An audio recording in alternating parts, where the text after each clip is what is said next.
The story of planet growth. This video is purely for entertainment and does not infringe on copyrights or laws. The rights to the novel and image belong to the original author. We do not claim ownership. Don't like waiting and want to listen to this fanfic in full now? Subscribe to our Patreon, where you'll find the best fanfics. Chapter 151, Plane Erosion. But God, if this happens, I don't know how many descendants of the Dragon Clan will die in the collision of rules in vain. Is the price we paid so great? Hearing that Aoling was going to use the blood of the dragon descendants to directly dye the whole world red, the Kangmu dragon god was immediately shocked. After all, if you want to reverse the erosion of dragon blood to the shaking of the rules of a world, the price you have to pay will be extremely tragic. Among the Dragon Clan, the strong are respected. Only with a strong enough bloodline can you have strong enough power. This war is to eliminate the weak and turn their deaths into the nourishment of the strong. In the process of dragon blood eroding the world, the changes in the bloodline of the Dragon Clan will be deeper, and then the power of the Dragon Clan will step into a wider world. For the sake of progress, some sacrifices are worth it, Aoling said calmly. I obey your order. Seeing that Aoling had made up his mind, the Kangmu dragon god did not dare to say more, and then withdrew from Aoling's temple. In the Kangmu god realm, the will of the Kangmu dragon god descended from the heaven to the Kangmu plane again. Looking at the dragon gods who were seeking answers from him, the Kangmu dragon god declared Aoling's will to the gods without reservation. Then a large-scale war preparation officially began between the Kangmu plane and the Zuanling continent. Under the command of the gods, the strong beasts of the entire Kangmu world headed towards the location of the Zuanling continent, intending to devour the blood food on the Zuanling continent with absolute strength. However, before that, these dragon beasts that have developed supernatural powers in their bodies must first overcome the malice from the world. Between the Phoenix Star and the Kangmu plane, because of the different rules of the two realms, the repulsive force generated makes it impossible for the two realms to really get close. And this requires the control of the gods and the sacrifice of the creatures of the plane to forcibly assimilate the differences in the rules of the two realms, so as to make adequate preparations for the opening of the battlefield between the two realms. The material plane is equivalent to the body of the gods, while the creatures that exist on the material plane and survive with the help of material resources are like the cells of the gods. The fusion of the two worlds is to use one's own cells to devour the other cells, so that the two sides have physical contact and can accommodate more troops to pass through. Boom, boom, boom, boom. A series of ferocious blood-red thunder sounded at the edge of the endless ocean. They were from the outside world. At the edge of the coastal defense line, roars rang out among the war priests. The attack of the evil demons has begun. Soon, the power of the evil demons will erode and distort the rules of this world. What we have to do is to kill and purify the power of the evil demons and the evil demons themselves. We cannot let the existence of the evil demons pollute our beautiful world. Believers of the gods, you are the defenders of the glory of the gods. You are the war priests who protect your homeland. You are the father of your children and the husband of your wife. Behind you is everything we need to protect. The will of the gods illuminates the direction we are going. Born to fight and never stop until death. As the war priests of the gods fanatics, they shouted everywhere among the living creatures, and they enthusiastically warned the surrounding creatures of the will of the gods and everything they wanted to protect. In the shortest time, the fluctuations of emotions were mobilized to the most intense level. With the roar of the fanatics, countless war priests shone brightly, and countless mysterious patterns flowed on their bodies. The majestic energy gathered around them. They were like spirits that mobilized natural energy, controlling the spiritual energy flowing between heaven and earth. The creatures existing on the Zuanling continent were all victims of the food chain order.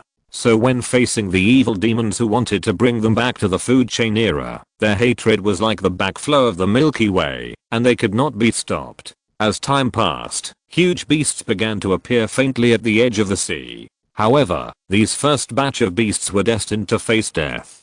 The difference in the rules of the two worlds was first reflected in these creatures who entered the alien plane for the first time. In a world where the power is determined by blood, the first thing they face in a world where the power is determined by the soul is the judgment of energy out of control. In the Kangmu plane, these beasts will gain the favor of the world because of the strength of their blood. This degree of favor can be said to be unique. However, in the Zuanling continent, the change in rules has caused huge mistakes in the energy control that the beasts are accustomed to. Bang bang bang. The sound of the flesh self-detonation sounded in the ocean, and in an instant, a large amount of energy explosion light continuously bloomed on the edge of the entire ocean. No mistake, one post, one content, 1619, one book, one bar. In just a moment, the 1 million powerful beasts sent by the Kangmu plane into the world of Zuanling continent were completely destroyed. This expensive firecracker made Kangmu Dragon God feel painful, but the result was also very impressive. Dragon blood is extremely corrosive, and this corrosiveness does not care about any racial barriers, or whether it is a division of life. Basically, it can be said that anything that is contaminated by dragon blood will be continuously assimilated by dragon blood, unless the assimilation energy of dragon blood is consumed. Otherwise, once the assimilation begins, it will continue. The demise of 1 million dragon blood beasts left traces of dragon blood on the edge of the ocean of Zuanling continent, thus starting the road of dragon blood erosion. The large amount of dragon blood gathered, to some extent, distorted the original rules of Phoenix Star. From the harsh environment that was completely unsuitable for alien life at the beginning, it has now become an environment that can allow some alien life to survive. In layman's terms, the death of 1 million dragon blood beasts has turned the world of Zuanling continent from a dead place for the dragon clan into a dangerous place. Although there is still the danger of destruction, there is at least hope for survival. In the Kangmu God realm, Kangmu Dragon God sensed that the power of dragon blood began to extend at the edge of the ocean of Zuanling continent, and said to the gods, the foundation has been laid, and the next step is to let this foundation bear the fruits of the harvest. We still need more power to help us expand the results. Continue to send dragon blood beasts to the other plane. The existence of dragon blood beasts is equivalent to the extension of the material plane, and the power of dragon blood is rooted in the world of Zuanling continent. This means that the structure of the material bridge is completed, and large-scale troops can be sent to the other plane. At the edge of the ocean, after the creatures of Zuanling continent have seen a grand fireworks explosion, a real life and death battle has just begun. A dark shadow emerged at the edge of the ocean, and a strong bloody smell filled the entire ocean. The demonic invasion officially began. Chapter 152, Monster Battlefield.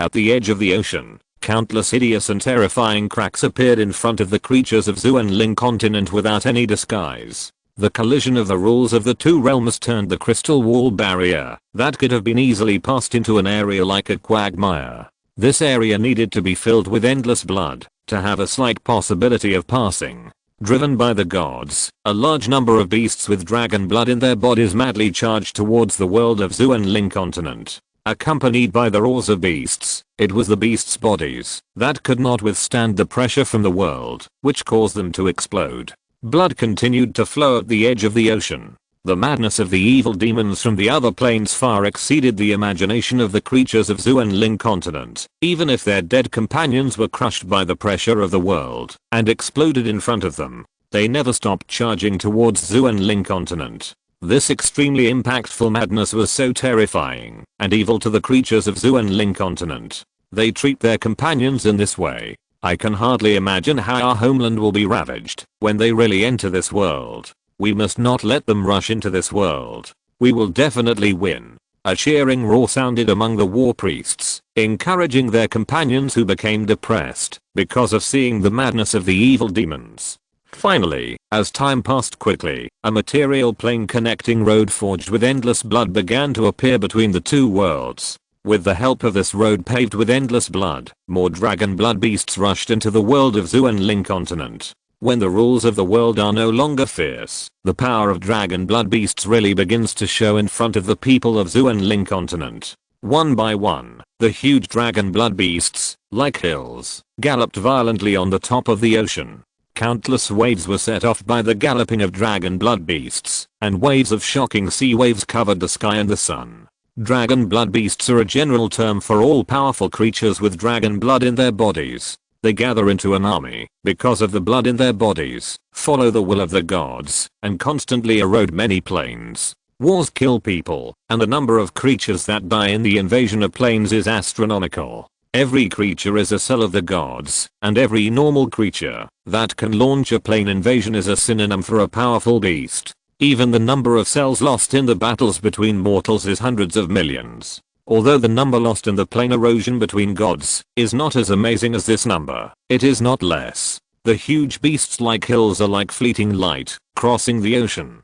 Many dragon blood beasts rush to the first line of defense of Zuenling continent at a very fast speed. The dark group of dragon blood beasts, like dark clouds, gradually approached Zuenling continent. When the dragon blood beasts were nearly 3,000 meters away from Zuenling continent, they were almost within reach for the creatures of Zuenling continent. A command sounded on the ocean defense line. All believers of the gods, use your power and obey the agreement with the gods. Launch the forbidden method of world destruction. The ocean roars. The roar like thunder shook the entire coastal defense line and reached the ears of every living being. Immediately, whispers sounded in the mouths of all living beings. This language from the gods was full of order, rules, and the majesty of the command. The roaring divine fire burned in the depths of the soul of the war priest. The soul sensed the majestic energy between heaven and earth. Under the combination of the two, deep blue halos emerged behind the war priest. This roaring that simulated the glory of the gods was the prelude to the war priest launching an attack and mobilizing forces.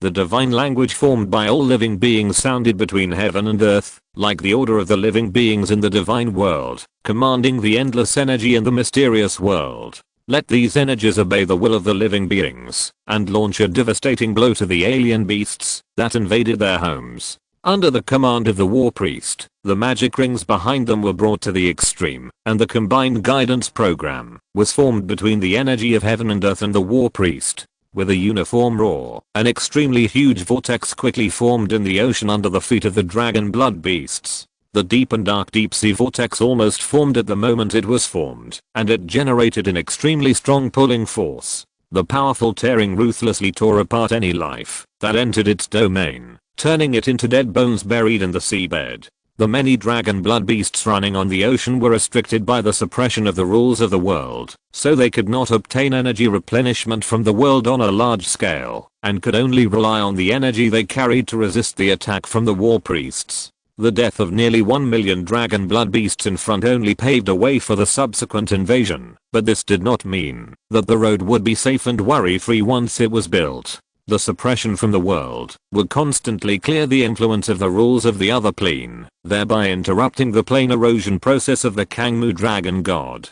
Countless shrill roars sounded in the deep sea whirlpool, and the terror of death corroded the madness of the dragon blood beast, turning it into a derivative of despair. The thick despair permeated the bottom of the deep sea whirlpool, and the soul of the dragon blood beast after death carried this despair to reincarnate into the reincarnation channel. In the chaotic and disordered void, a powerful demon god opened a pair of incomparably scarlet blood eyes. Natural disasters, fear, destruction, and a series of negative effects emerged in the void, and a hoarse and terrifying voice sounded in the void. My chance has come. How to? You tore my divine body and my divine throne apart. Today, I will use your authority to move into the reincarnation channel and build a country that belongs to me. Ha ha ha ha ha.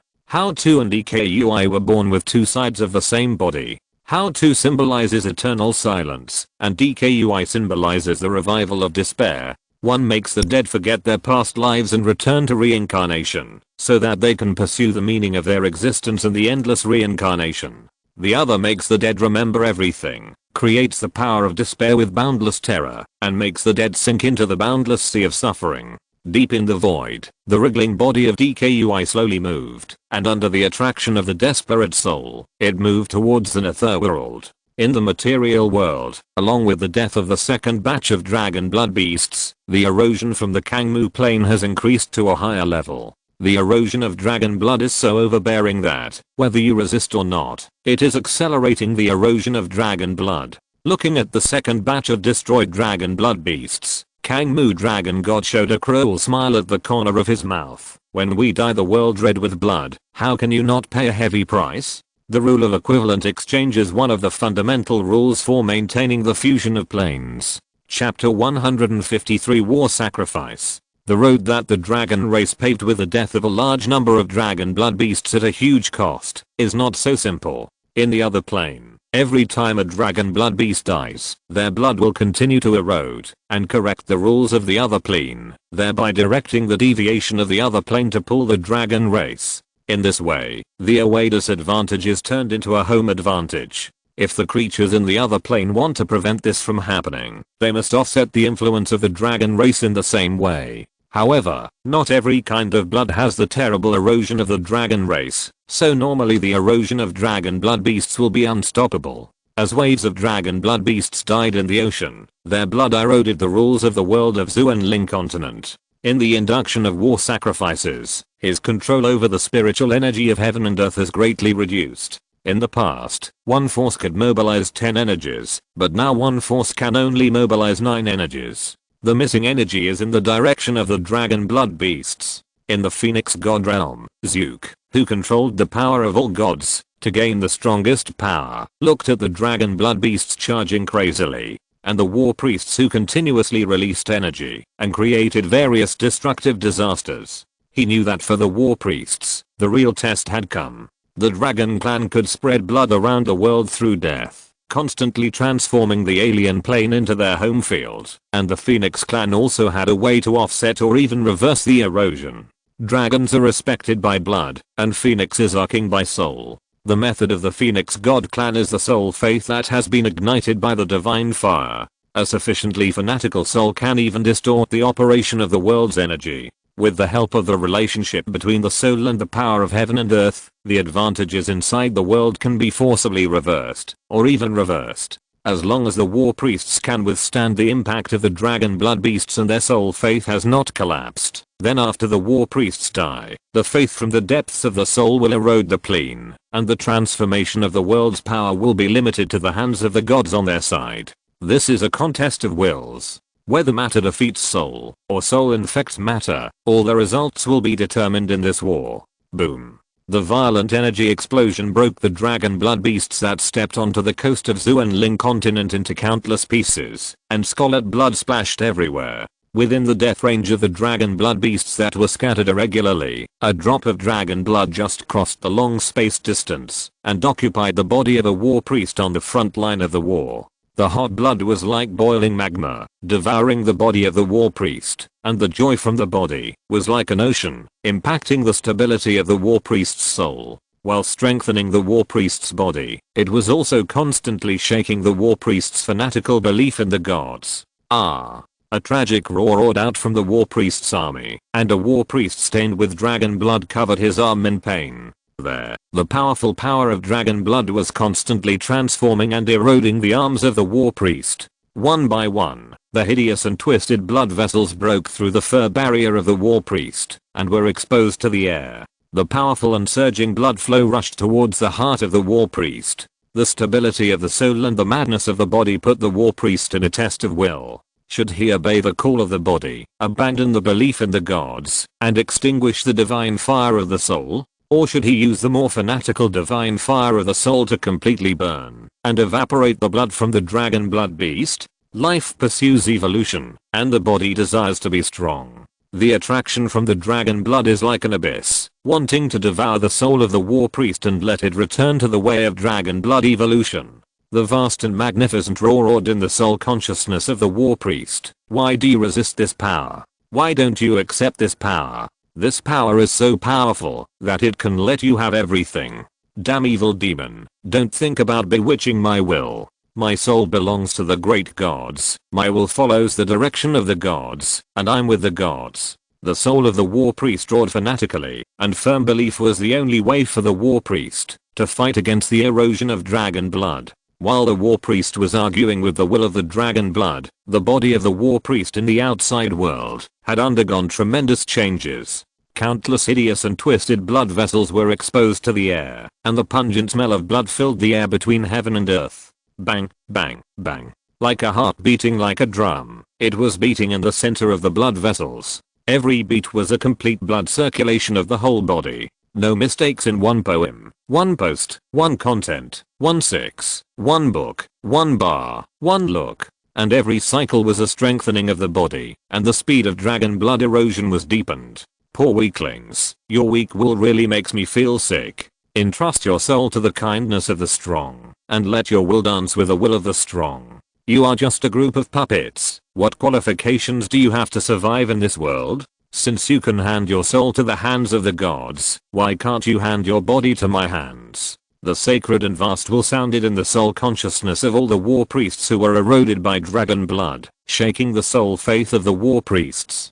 Dang dang dang. The beasts trampled on the earth like an earthquake, and the dragon blood beasts gathered like dark clouds, and entered the territory of Zuenling continent. The oppression brought by the dragon blood beasts was like darkness, shrouding the hearts of the war priests. Roar. The roars roared out of the mouths of the war priests. Not every war priest has a firm belief that can resist the erosion of dragon blood.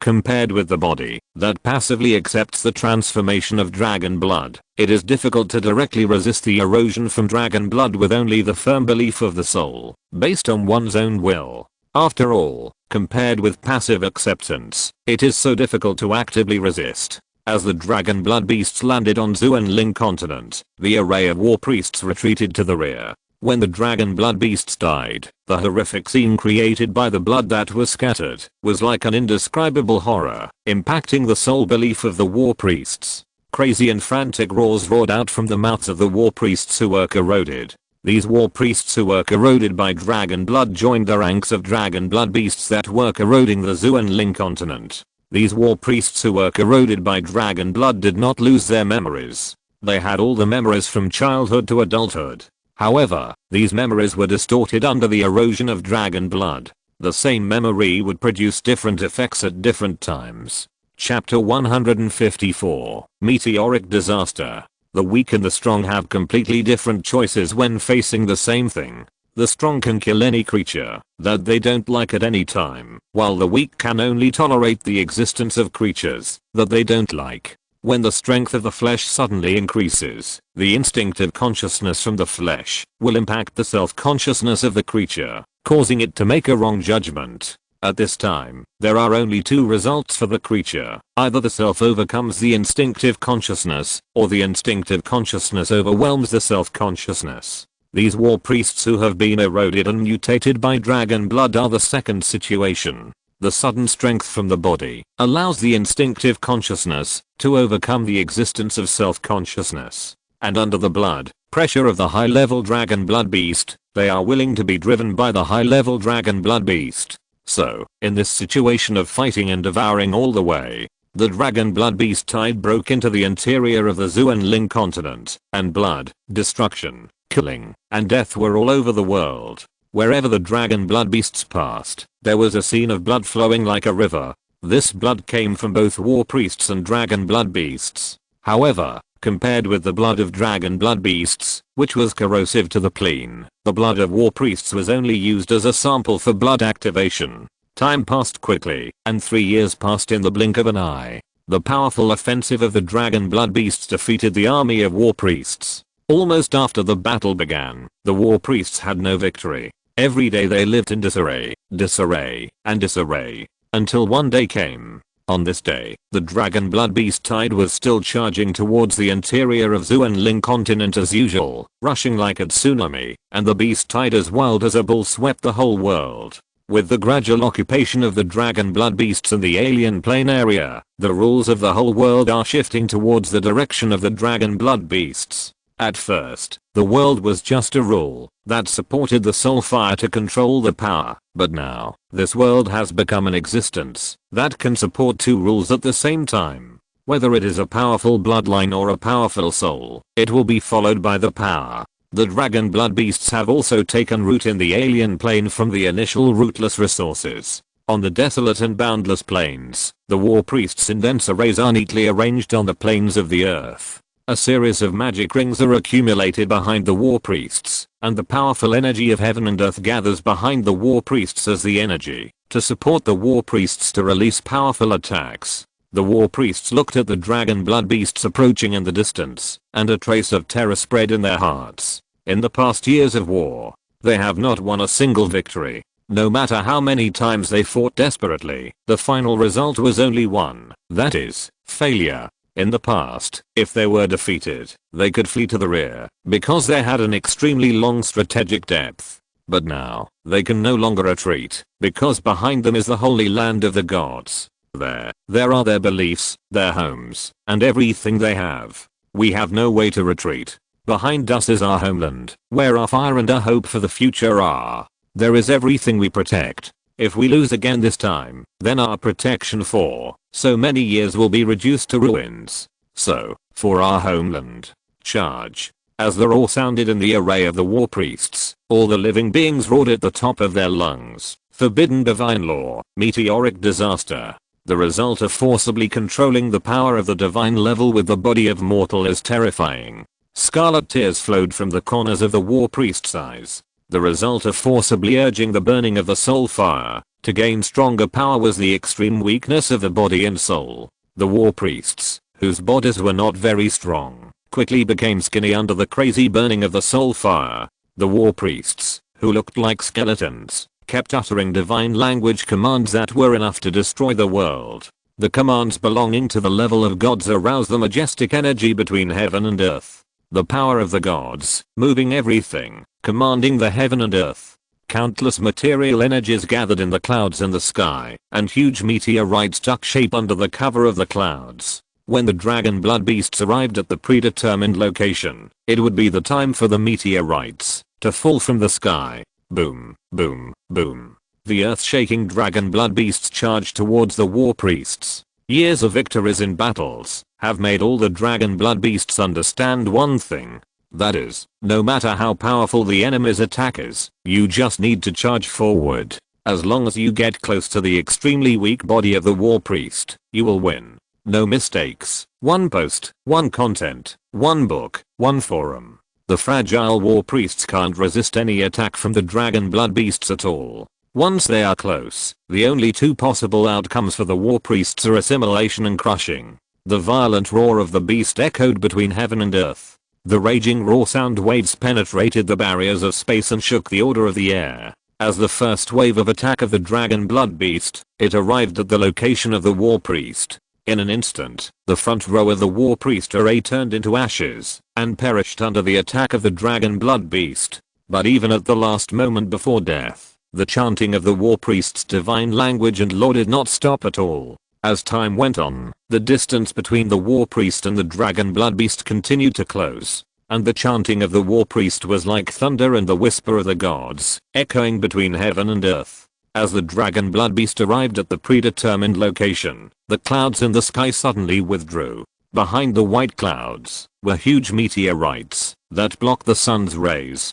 Damn evil demons, all die. Boom. A handful of sacred torches rose in the array of the war priest's legion, and the radiant divine light wandered around the war priest. As the light grew brighter, the existence of the war priest became more and more illusory. The crazy burning of the divine fire overdrew the soul of the war priest, causing the war priest's body to burn. Under the burning of this crazy soul divine fire, the will of the war priest was highly concentrated.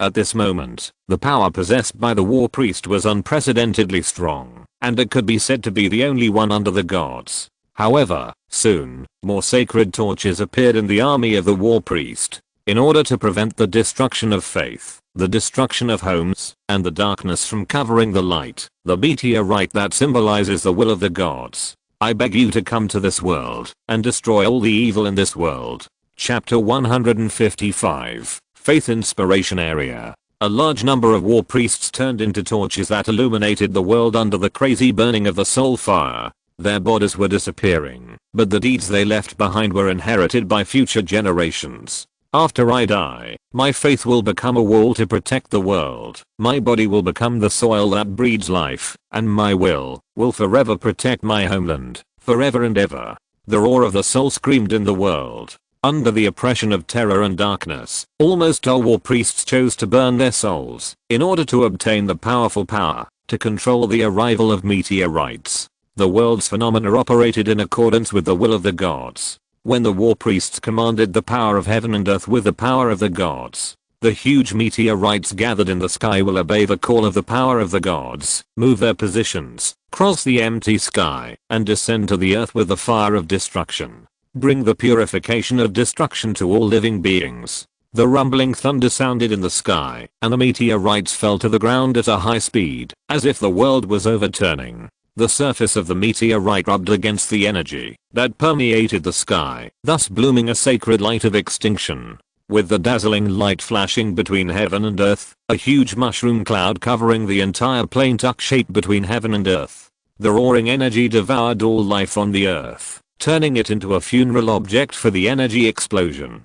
In this meteorite disaster, millions of dragon blood beasts that entered the Zuenling continent were completely turned into ashes. However, the corrosive dragon blood in the dragon blood beasts still retained its strong corrosiveness. This terrifying corrosiveness used the energy of the explosion as a carrier and expanded extremely to the surrounding world, trying to turn more soil into the home of the dragon clan. However, this time the dragon blood erosion that was invincible was sniped. The faith left behind after the war priest's soul burn successfully transformed into a faith call comparable to the dragon blood erosion of the dragon clan. Wherever the war priest died, the faith belonging to the war priest would stubbornly exist in the place where the war priest died. Once this stubborn faith-inspired region is formed, it will become a more troublesome product than the dragon blood erosion. After all, creatures can choose not to improve their bloodline, thereby greatly reducing the impact of dragon blood. However, it is difficult for creatures to abandon the dependence on powerful beings when they are weak, and this dependence is the key point of attack for faith to take advantage of the opportunity. The dependence of young animals on their parents, the dependence of humans on society, and anything that can generate dependence will become the soil for faith to take root in the depths of their souls. Of course, this faith-inspired region generated by fanatical faith is not so easy to form. But once it is formed, if you want to destroy it, the price you have to pay is to kill all the creatures in this area, so as to cut off the way for the faith area to obtain external faith supplements, or use more fanatical faith to impact the faith in the region and occupy its nest. However, on the Zuenling continent, this newly formed faith-inspired region was forged by the deaths of many war sacrifices of different gods, so the tolerance of this faith-inspired region is very strong. The dust of the ruins, like a nuclear explosion, gradually settled down, and a meteorite disaster that shook the world officially came to an end. The soil of faith has been laid, and the next step is to wait for the roots to be planted. Bang!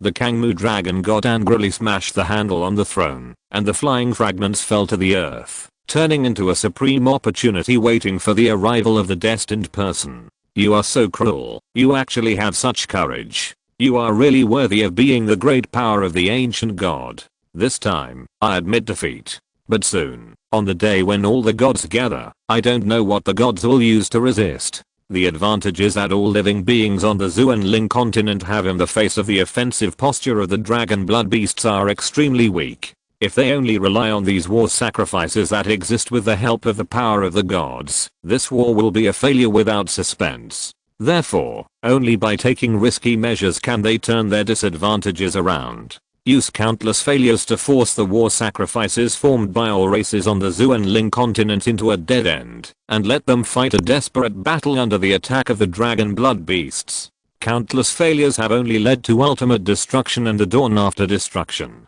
Under the oppression of the dragon-blooded beasts, the war priests of various races and faith in various gods abandoned previous conflicts and racial prejudices, and with the madness of a desperate counterattack, they forged a firm belief like a martyr. Guard the faith, guard the homeland, guard the world, and guard all the fires. Turn yourself into soil, to breed the birth of fire, so that the fire hidden in the soil can thrive under the watering of faith and eventually achieve extraordinary success. Outside the newly formed faith-inspired area, the hope and fire that the war priests desperately guarded under the call of the gods rushed to the area where they perished. When these hopes and fires guarded by the war priests set foot on this land, a mysterious call emerged in the soul of every younger generation. We have protected this land with our lives. We have stained this area with our blood, and our belief in protecting our homeland lingers in this soil. We have fulfilled our responsibilities and protected this final fire. We are tired, and now this beautiful world and this fertile soil are handed over to you. Our descendants, don't let us down. Use everything you have to protect our homeland. This is our promise. The words in the dark sounded in the soul of the fire, as if it were illusory, but also seemed real. Under the guidance of the gods, the fire guarded by the war sacrifice began to take root on this land, guarded by the ancestors. The younger generation was influenced by the ancestors, and the ancestors were recognized by the younger generation. The initial contract between civilizations, inheriting the legacy, was formally constructed. In the god realm, the ancient god Suzaku looked at the sentient beings who had officially taken root in the area of faith, and nodded with satisfaction. Only by planting roots in the earth can we have the qualifications to fight the sky. Only by inheriting the legacy of our predecessors can we move towards a broader future. Aeoling, do you understand what I'm doing? The ancient god Suzaku's divine voice was transmitted to Aeoling in the heaven. Regarding Suzaku's thoughts, Aeoling said calmly, naive, taking shelter under the protection of the predecessors, living under the shadow of the predecessors from beginning to end. How can this be said to surpass everything and move towards glory? It should be known that ancestors are not enough to follow, and the way of heaven is not to be feared. Only by surpassing everything can we prosper. If you're listening to this novel on a channel other than Fanfic World, it means they downloaded and uploaded it without effort. We cordially invite you to visit our channel, Mundo Fanfic Novelos. There you'll find the original version of this story and you can explore many other novels of various genres. We're waiting for you to immerse yourself in a world of incredible novels. Chapter 156, from the same source. You are too radical. Your ideas will lead everything into the abyss of destruction. Radical? No. My ideas are not radical at all. Facts have proved that all races that want to promote worship, like you, have died at the hands of the dragons. The dragons have used cruel and naked things to prove the existence of this truth. That is, comfort leads to decline, and only competition is the future. While Zook and Aeoling continued to argue, outside the Phoenix Star, more meteorite planes were driven by the Dragon God clan and headed towards the Phoenix Star. These planes that run according to the will of the Dragon God are the same as the Kangmu plane, and are planes that are different from the rules of the Phoenix Star. Even because of the competitive relationship between the dragons, the appearance rules of each plane of the Dragon clan are also different. In addition to the roughly similar underlying rules of these planes controlled by the Dragon Clan, the upper rules are derived from the will of the Dragon God.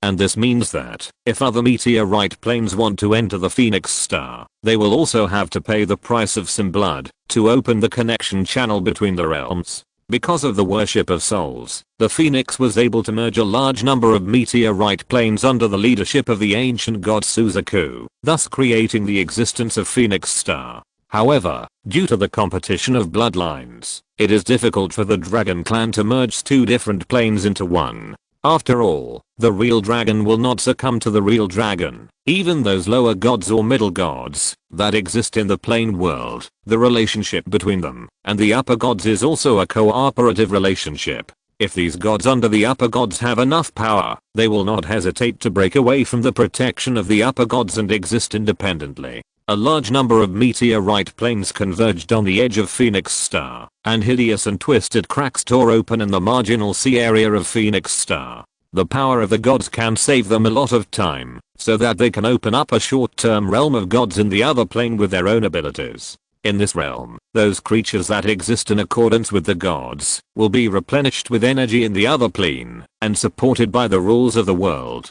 To ensure that these individuals who enter the other plane will not fail to invade because of the loss of control and exhaustion of energy in their bodies. Roar, roar, roar. The roars of dragon-blooded beasts sounded in the realm opened up by the gods. With the support of a large number of gods, the second batch of dragon-blooded beasts would not, like their predecessors, need to forcibly pave a path out of the alien plane with blood. Although there are still a large number of dragon-blooded beasts who died due to acclimatization and insufficient support of the rules, thus becoming the root of the dragon race's erosion of the world. But at least they do not need to charge towards the inevitable destruction with a fearless attitude.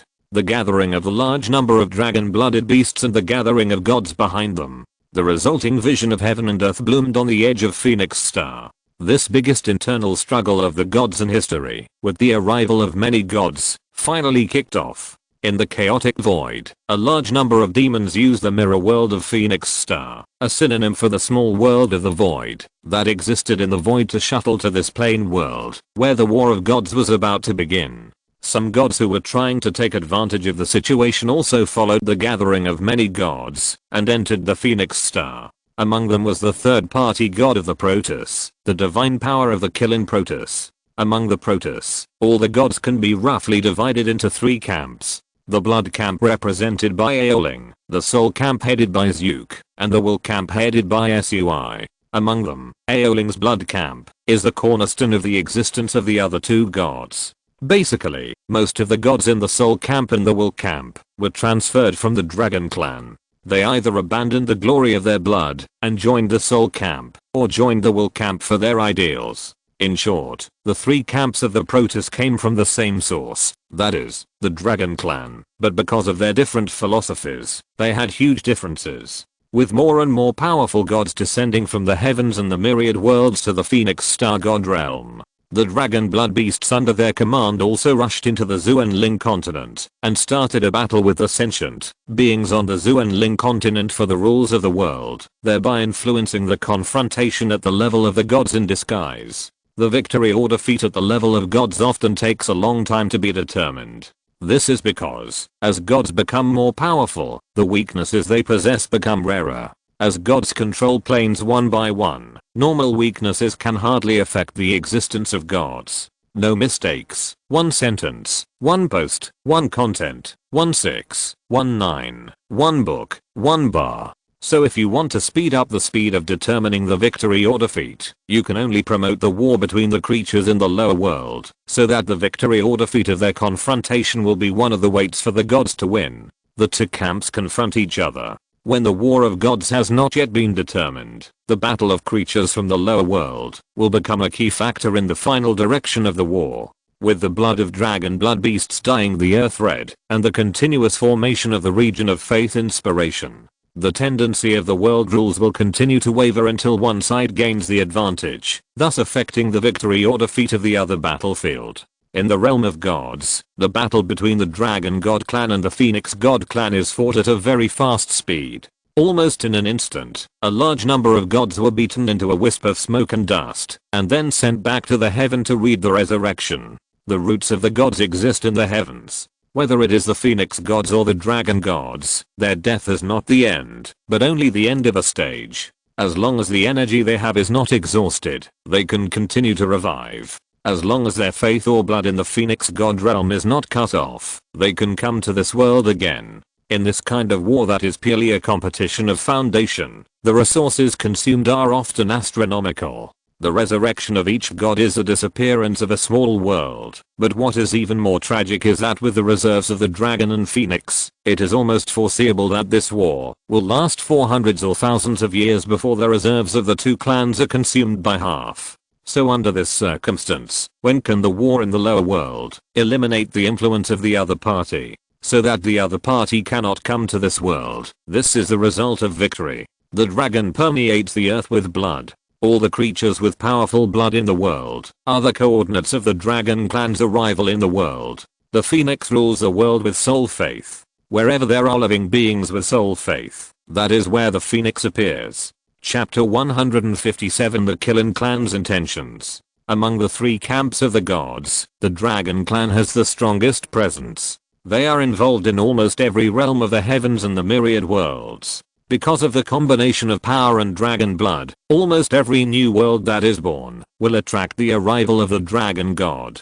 The second most powerful is the Phoenix clan. Where there is oppression, there must be the existence of the weak, and where there are weak people, there will inevitably be worship and faith in unknown forces. As a result, the arrival of the Phoenix has become inevitable. When the 2 realms are fighting, it is generally the dragon god and the Phoenix god who are fighting. As for the 3rd camp of the gods, the Killing clan has the weakest presence. Chasing dreams is a luxury, even for gods. The dragon god is cultivating now, and the Phoenix god is cultivating in the past. The gods in these 2 camps are all pitiful people who are busy on the road to power. Well, at least the Killing clan thinks so.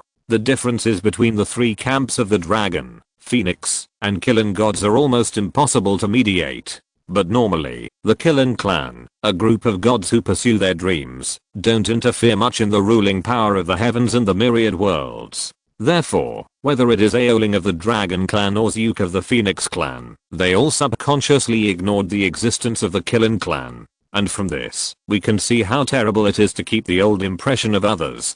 People who pursue dreams are not terrible, because many times the so-called pursuit of dreams is just fantasy. Dreams, fantasies, the difference between the two is a world of difference. But for the Killing clan, who are gathered together by pursuing dreams is something they must practice. In the past, present, and future, the competition between the three parties of the gods has almost buried hidden dangers from the beginning, but the hidden dangers have not emerged under the forced suppression of the three emperors. But after the departure of the three emperors, the divergence of the road had to be ended by a war. When the Phoenix god realm was in full swing and the Zuanling continent was fighting desperately, the leader of the Killing clan, SUI, walked on the Zuanling continent like a ghost. At this time, SUI was just a phantom, relying on the ability of the ancient gods to brand the heavens. Without interfering with the operation of the world, he observed everything inside the world from a third-party perspective. Walking on the earth, you can't see me, and I can't touch you. Watching the fighting, looking at the bloody rivers, feeling the roar of the dead, listening to the roar of destruction.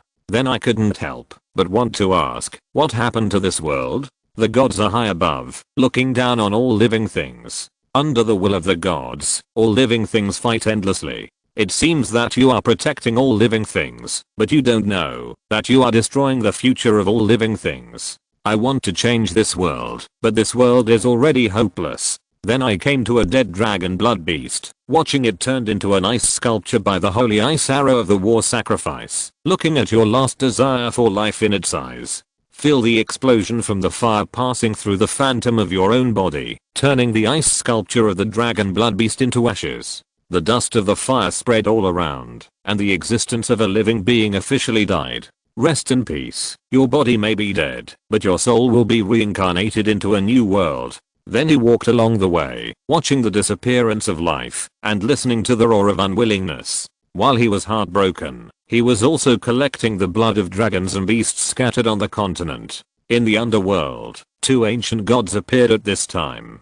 How-To looked at the two figures outside the netherworld and said angrily, "Ingao, what do you mean? I'm not surprised that DKUI will come. After all, the reincarnation channel is full of desperate souls. I would be surprised if he didn't come. But why are you here? To join in the fun?" DKUI's scarlet magic eyes glanced at Ingao, who was as cold as ice and had a calm face, and he was also muttering in his heart, "What's the situation? Why did the four great generals of the Killing protest come here? Are they going to snipe me? But that's not right. Judging from How-To's meaning, there is no connection between the two. But no matter what, as long as they don't unite, I have nothing to be afraid of." After muttering for a while, DKUI immediately said, "This brother can come, of course, to help me enter the reincarnation. How-To, I advise you to honestly erase your self-will and return to me as soon as possible. Otherwise, with the combined power of the two gods, you will definitely be in trouble."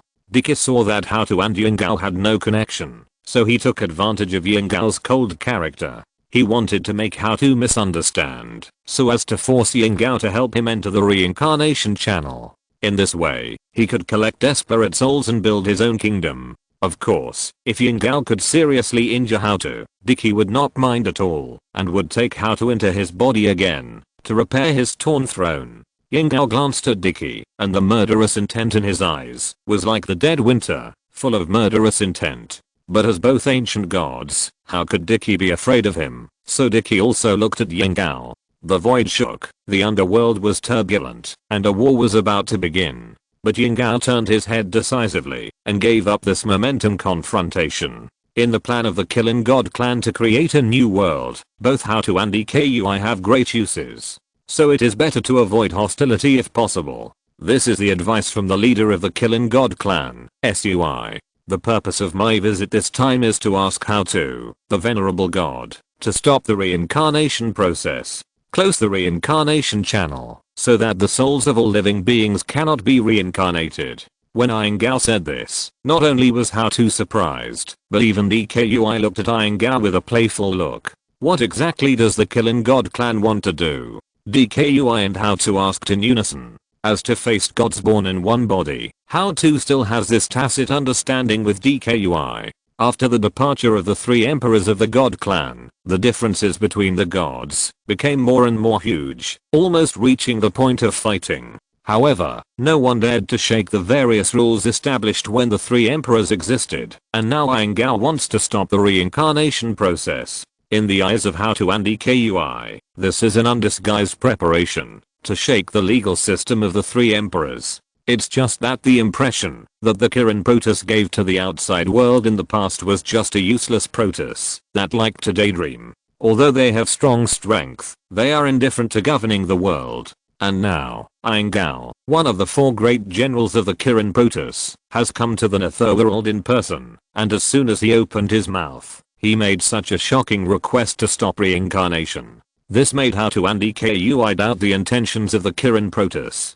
Is the Kirin Protoss going to participate in this internal fight among the Protoss? This question emerged in the minds of DKUI and How-To at the same time. Iengao's character is cold and taciturn, so the reason why he was chosen as the messenger to execute his orders was because he saw the advantage of Iengao not being talkative. When the Kirin Protoss's accumulation of power has not yet reached its peak, it will be easy to be hit by the gods if they rashly expose their intentions. Chapter 158, The End of Reincarnation. My purpose of coming here is just to obey the will of the gods, to stop the operation of reincarnation. As for the rest, I don't know anything.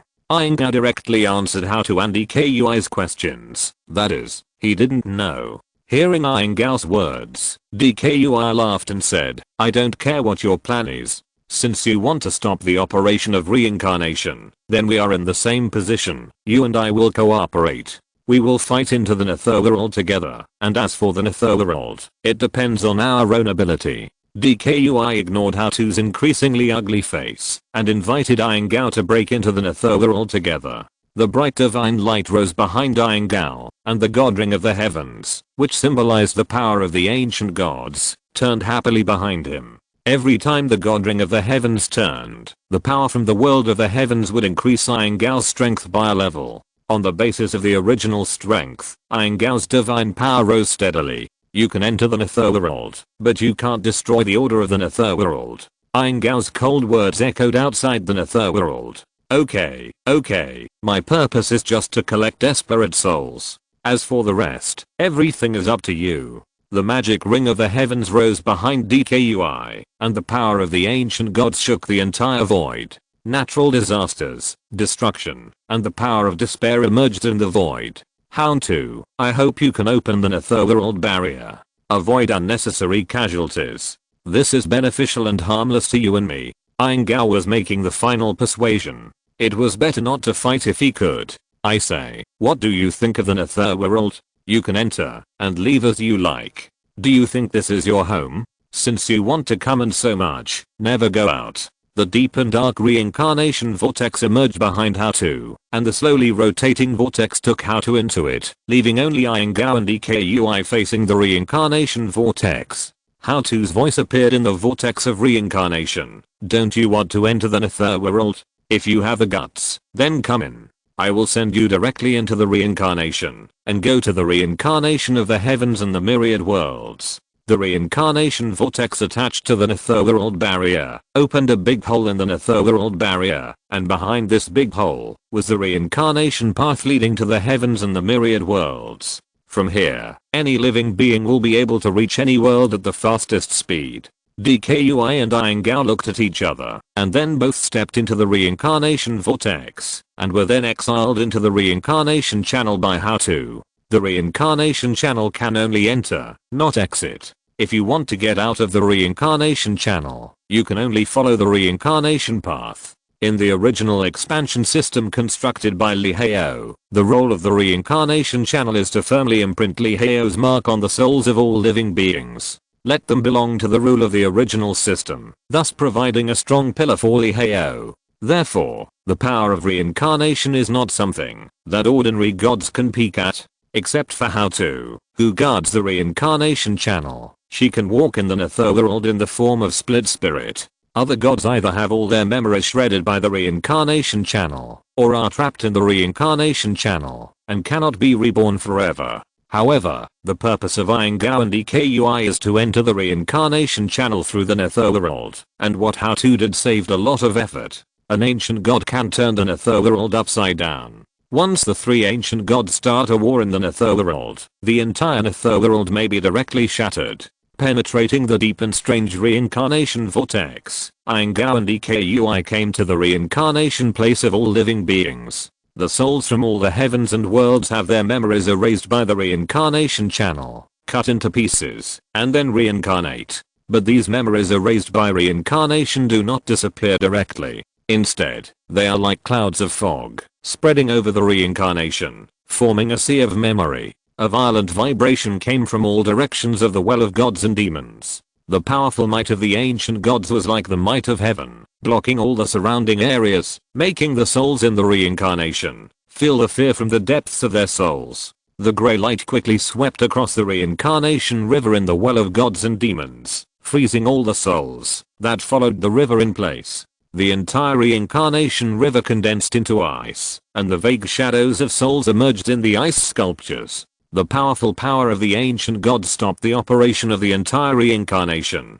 just like the freezing winter freezing the earth, freezing the flow of the entire reincarnation river.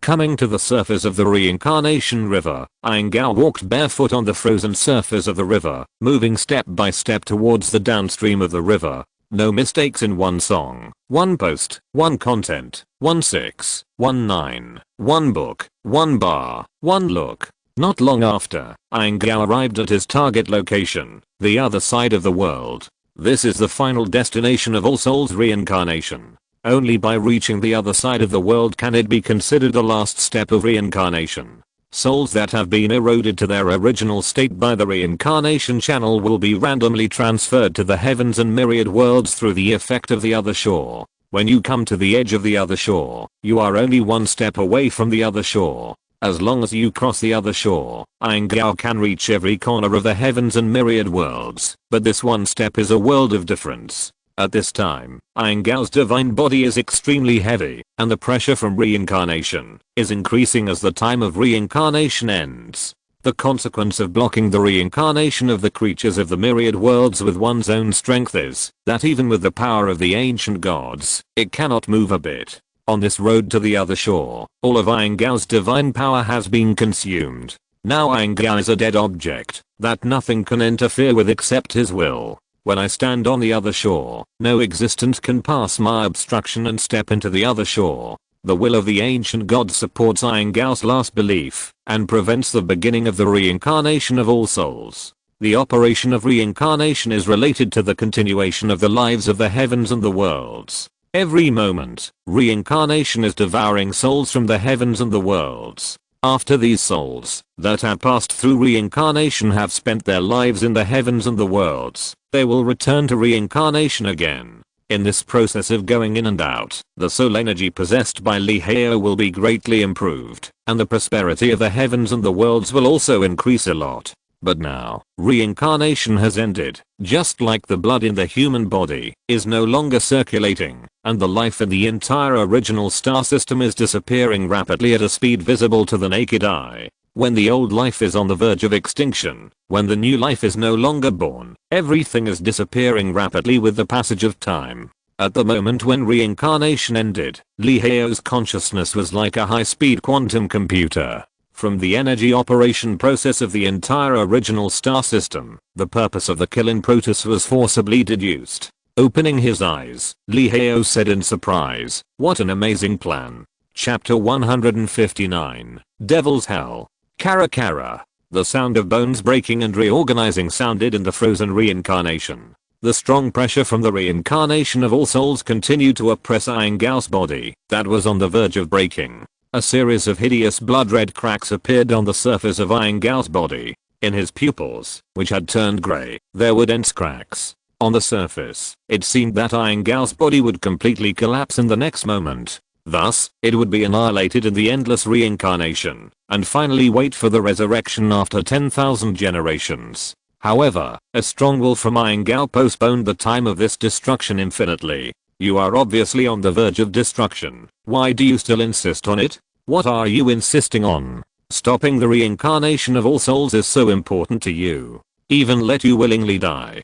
DKUI turned into a shadow, appeared in front of Iyengar, and asked doubtfully. But Iyengar, who was struggling at this time, did not have the strength to answer. The pressure from the reincarnation made Iyengar's will on the verge of death. A pale hand stretched out towards Iyengar's face. This palm from DKUI exuded infinite despair.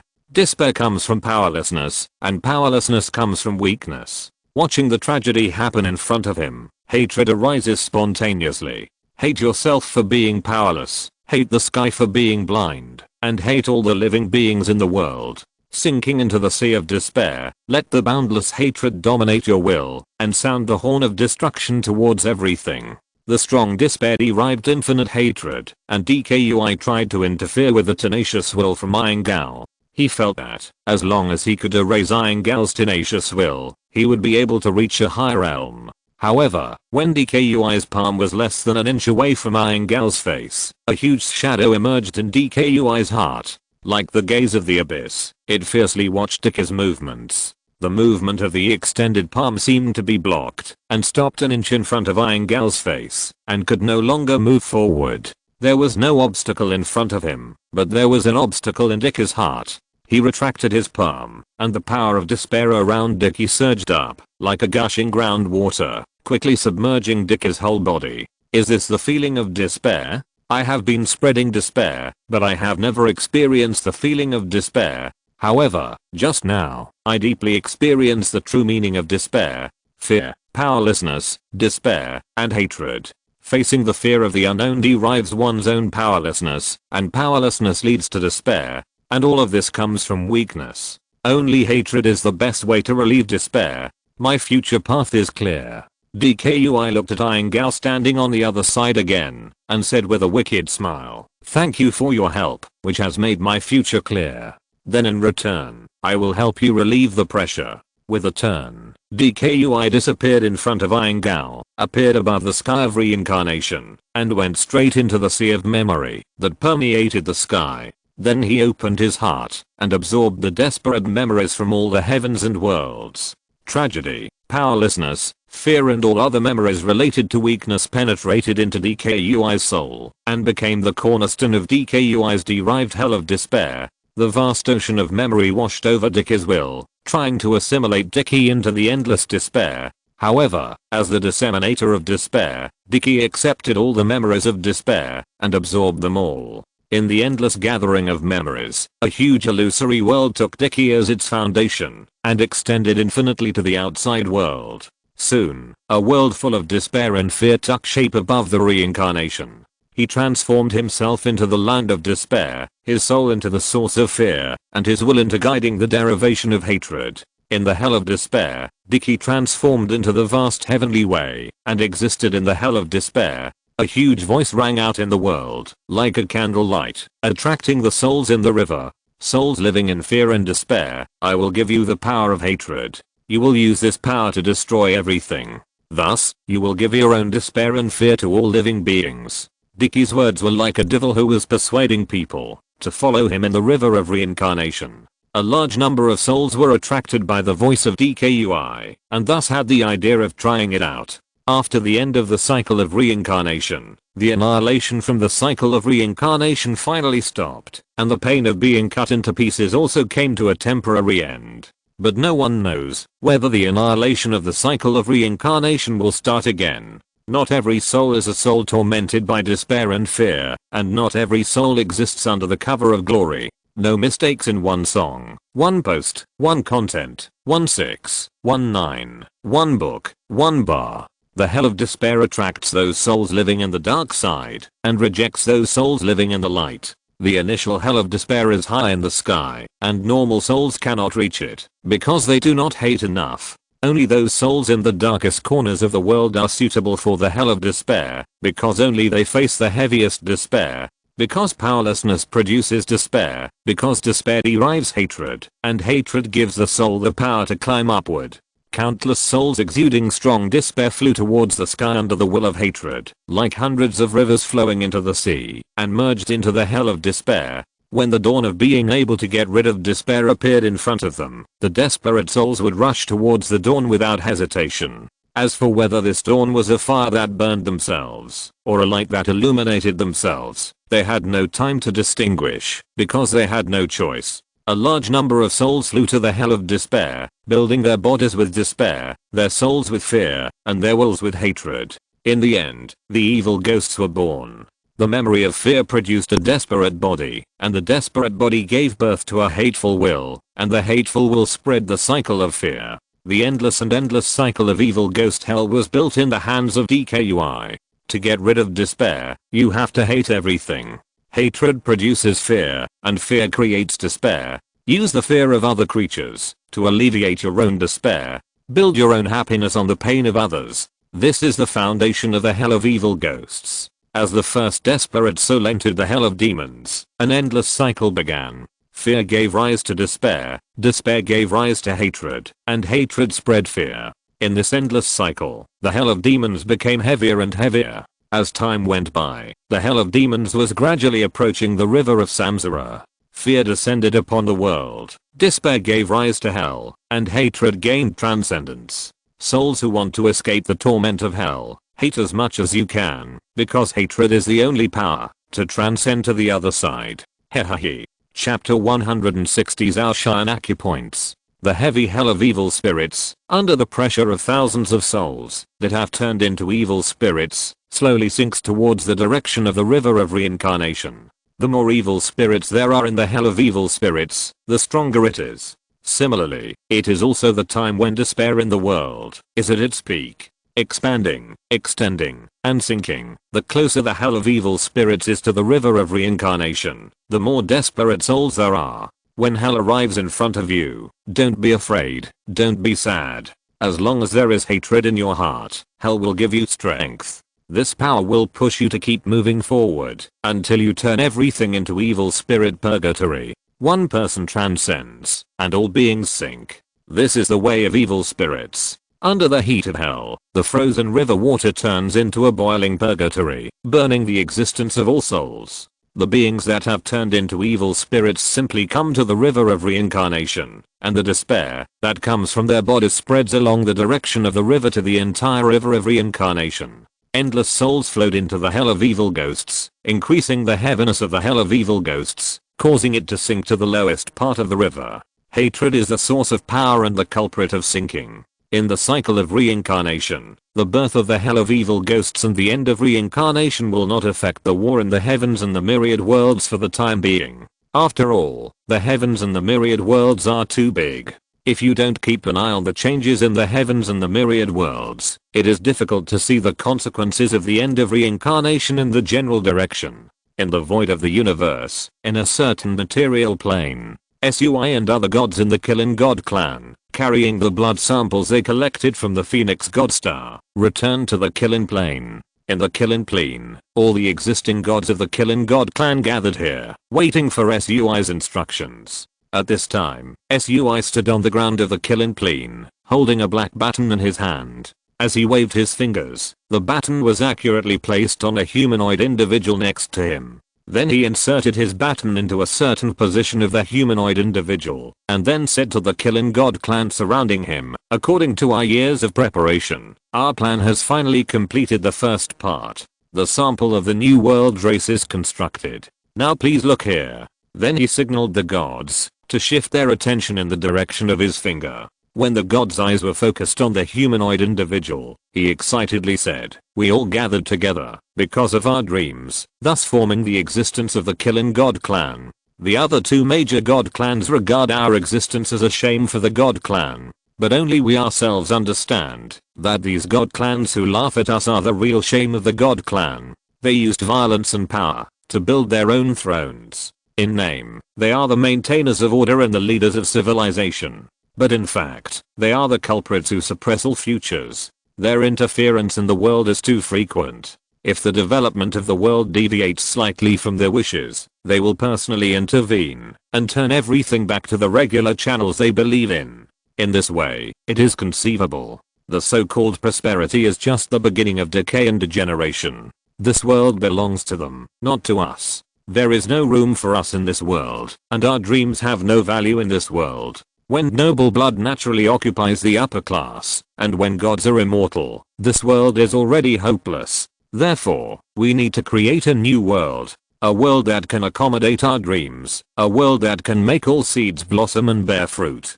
For this reason, we have spent many years to collect a lot of information and prepare for the opening of the new world. And today is the time when our first achievement blossoms and bears fruit. The only race in the new world, the human body, is taking shape. SUI followed the direction of the baton and sent his own divine power into the human body. After a while, this body, which SUI called the human body, began to become transparent. With the guidance of the divine power, the whole body showed a scene like a star-like arrangement. Starting from the head of the human body, countless light spots like starlight were arranged in an orderly manner in various positions of the human body in a regular way. Then he pointed to the many light spots on the human body and explained one by one these things that are distributed like stars. I call them acupoints. No mistake. In this human body, that is built by imitating the body of the gods, there are a lot of blood roots of various races of the dragon race. Our initial idea was to build the human body into a perfect race that can accommodate the advantages of the three races of the dragon race, the phoenix race, and the unicorn race. And now is a display of the results of the first stage, the body of the dragon race. As we all know, the dragon race is the race that is at the forefront of the gods in terms of blood research. In the dragon blood, there are changes in the power of the world, and as the root blood of the powerful branch race of the dragon race, it is the starting point of these changes and the source of the evolution of many bloodlines of the dragon race. To a certain extent, as long as we master the root blood of the dragon race, we can deduce the trend of power changes in most of the world. And now, I have implanted the root blood of the most powerful branch of the dragon race into each acupoint on the human body. These root bloods will be used as tools for the human body to control the power of power. As a human body that perfectly integrates the root blood of the dragon race, the potential possessed by this body is undoubtedly extremely huge. SUI introduced his achievements over the years to the Kilin clan and elaborated in detail on the various advantages of the human body. However, SUI was very happy to talk, but soon Kangji asked SUI, as far as I know, once the dragon bloodline is strong to a certain extent, the will from the dragon god will appear directly in the consciousness of the creature. At that time, even a body with potential will be nothing more than a plaything in the hands of the dragon god. After all, potential is just potential. It is not equal to current strength. SUI had already prepared for Kangji's question. As a god who formulated the plan to create a new world, SUI had a complete set of plans. Your question is very good. Regarding the question of the arrival of the dragon god's will, we must introduce my second achievement, the composition of the bloodline lock. Among the acupoints in the human body, each acupoint represents the root blood of a branch of the dragon clan. These root bloods will serve as shackles that restrain each other, thereby completely blocking the potential of the human body at the earliest stage. Before certain conditions are met, this bloodline lock formed by the root blood will firmly lock any contact with the power of the human body, thus completing our next stage of development. Chapter 161 Gene Lock Concept. In the Kilin Plane, SUI told the Kilin God clan about his entire plan. Combining the overall advantages of the three major god clans of Dragon, Phoenix, and Kilin, he created an artificial race, that is, the human race, the body of the dragon race, the soul of the Phoenix, and the will of the Kilin. These are the three major elements of the construction of the human race, and are also the basic conditions for the human race to be the only race in the new world. During this construction process, SUI ordered the gods of the Kilin God clan to go to the battlefield, where the dragon and the phoenix fought. They collected the root blood of each branch of the dragon clan, and used it as a sample for SUI to implant into the acupoints of the human race. Among the many root bloods, SUI selected the dragon blood with the ability to contain Then, according to a fixed pattern, it was injected into the acupoints of the human race's body as a prototype of the construction of the blood lock, gene lock. In SYNOPSIS plan, the human race, as a perfect race that concentrates the advantages of the three races, inherits the history of the three races, and at the same time, realizes the dream of starting the voyage, will have 5 gene locks in their bodies. The first and second gene locks are determined by the body, namely the instinct lock and the blood lock. The ability of the instinct lock is the thousands of fighting instincts that the dragon race has inherited into their blood. When this gene lock is activated, all combat skills and learning abilities will be greatly improved. The individual who has activated the instinct lock will perfectly adjust all the physical athletic abilities he has to the best state. Generally speaking, life that reaches the limit of the first gene lock will have extremely powerful combat capabilities, which can even fight against gods in a short period of time. Of course, the premise of this confrontation is that the energy of the individual life has not been exhausted. The second gene lock is the blood lock. The individual life that opens this gene lock will obtain the root blood in the acupoints. Therefore, according to the internal genes of the root blood, the transformation of the body form is completed, thus achieving the goal of becoming a god in the flesh. The limit that the second gene lock can exert is the peak of the lower gods, that is, the limit derived from the power of the blood.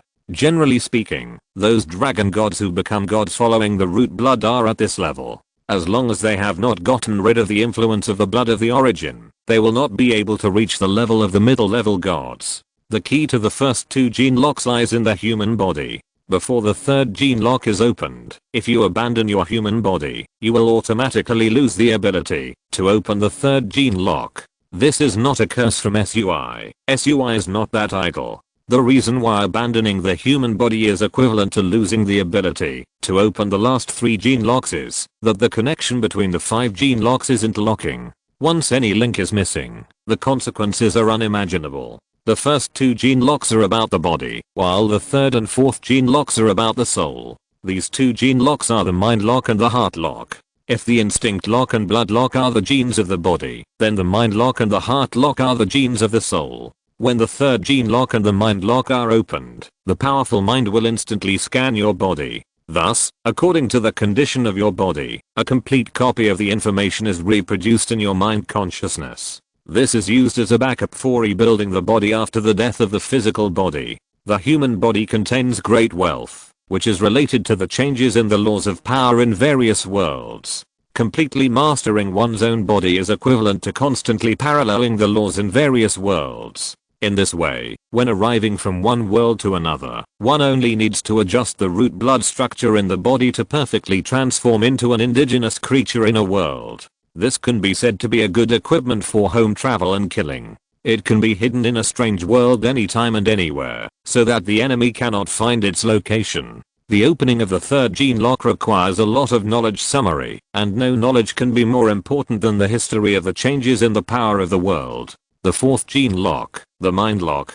This gene lock is different from the opening of the first 3 gene locks. This is a disaster. Those who survive will have the authority to open the 5th gene lock. If you can't survive, you will fall into madness from then on, and it will be difficult to recover. You may even perish in madness. The catastrophe of opening the heart lock is the great catastrophe of the heart demon. No mistakes. 1 post, 1 content, 1 6, 1 9, 1 book, 1 forum. The wills of many dragon gods in the body will descend into the consciousness of the opener of the 4th gene lock at the same time, thus launching an extremely tragic battle with it. These dragon gods' wills are provided by the opener of the gene lock himself. Either you can defeat many dragon gods' wills before the resources are exhausted, thus forging the light of the heart, and from then on, all evil will not invade, and all demons will not be born. Or in the endless battle, a dragon god will occupy your body, leading to the disappearance of yourself. This is a test for those gene lock openers who are unable to survive the great catastrophe of the heart demon. After all, the 5th gene lock is a will lock forged with the will of the unicorn.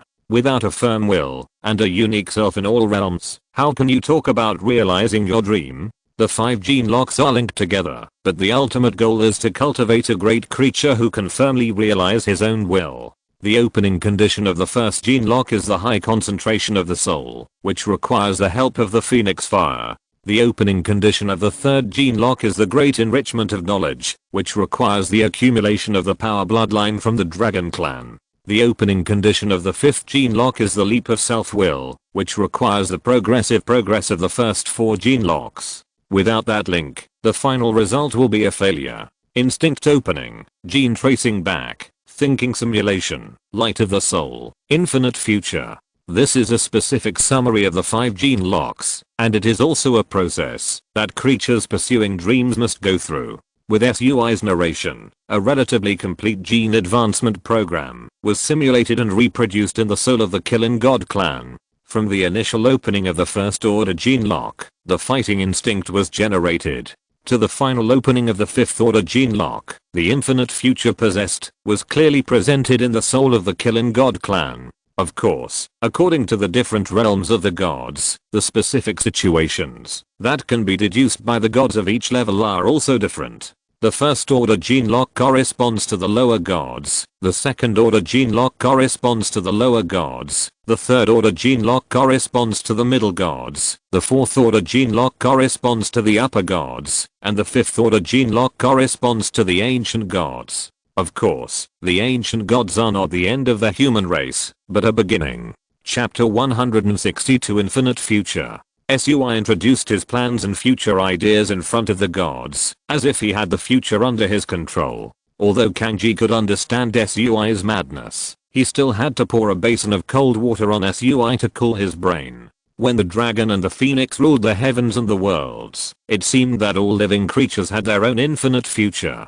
Every living creature could become stronger rapidly in a leapfrog way, thus mastering the superpower to change the world. However, this so-called strength is just a kind of dependent strength in the eyes of the Killing God clan. Once they lose the existence they rely on, these so-called strong men who used to be invincible will not be much stronger than the weak ones they once despised. Only by depriving all external dependent forces can we see our true heart and have an infinite future. In the eyes of the Killing God clan, in the entire heavens and the worlds, there are only those strongest beings at the top of the heavens. They are the creators of the infinite future and the driving force of all development. Once all living beings and gods lose the impetus of these strongest beings, the whole world will completely become a stagnant pool. The gods will strictly follow the order left by the strongest beings, and thus classify the entire world into levels, so as to consolidate their sacred status. Laziness is the nature of living beings.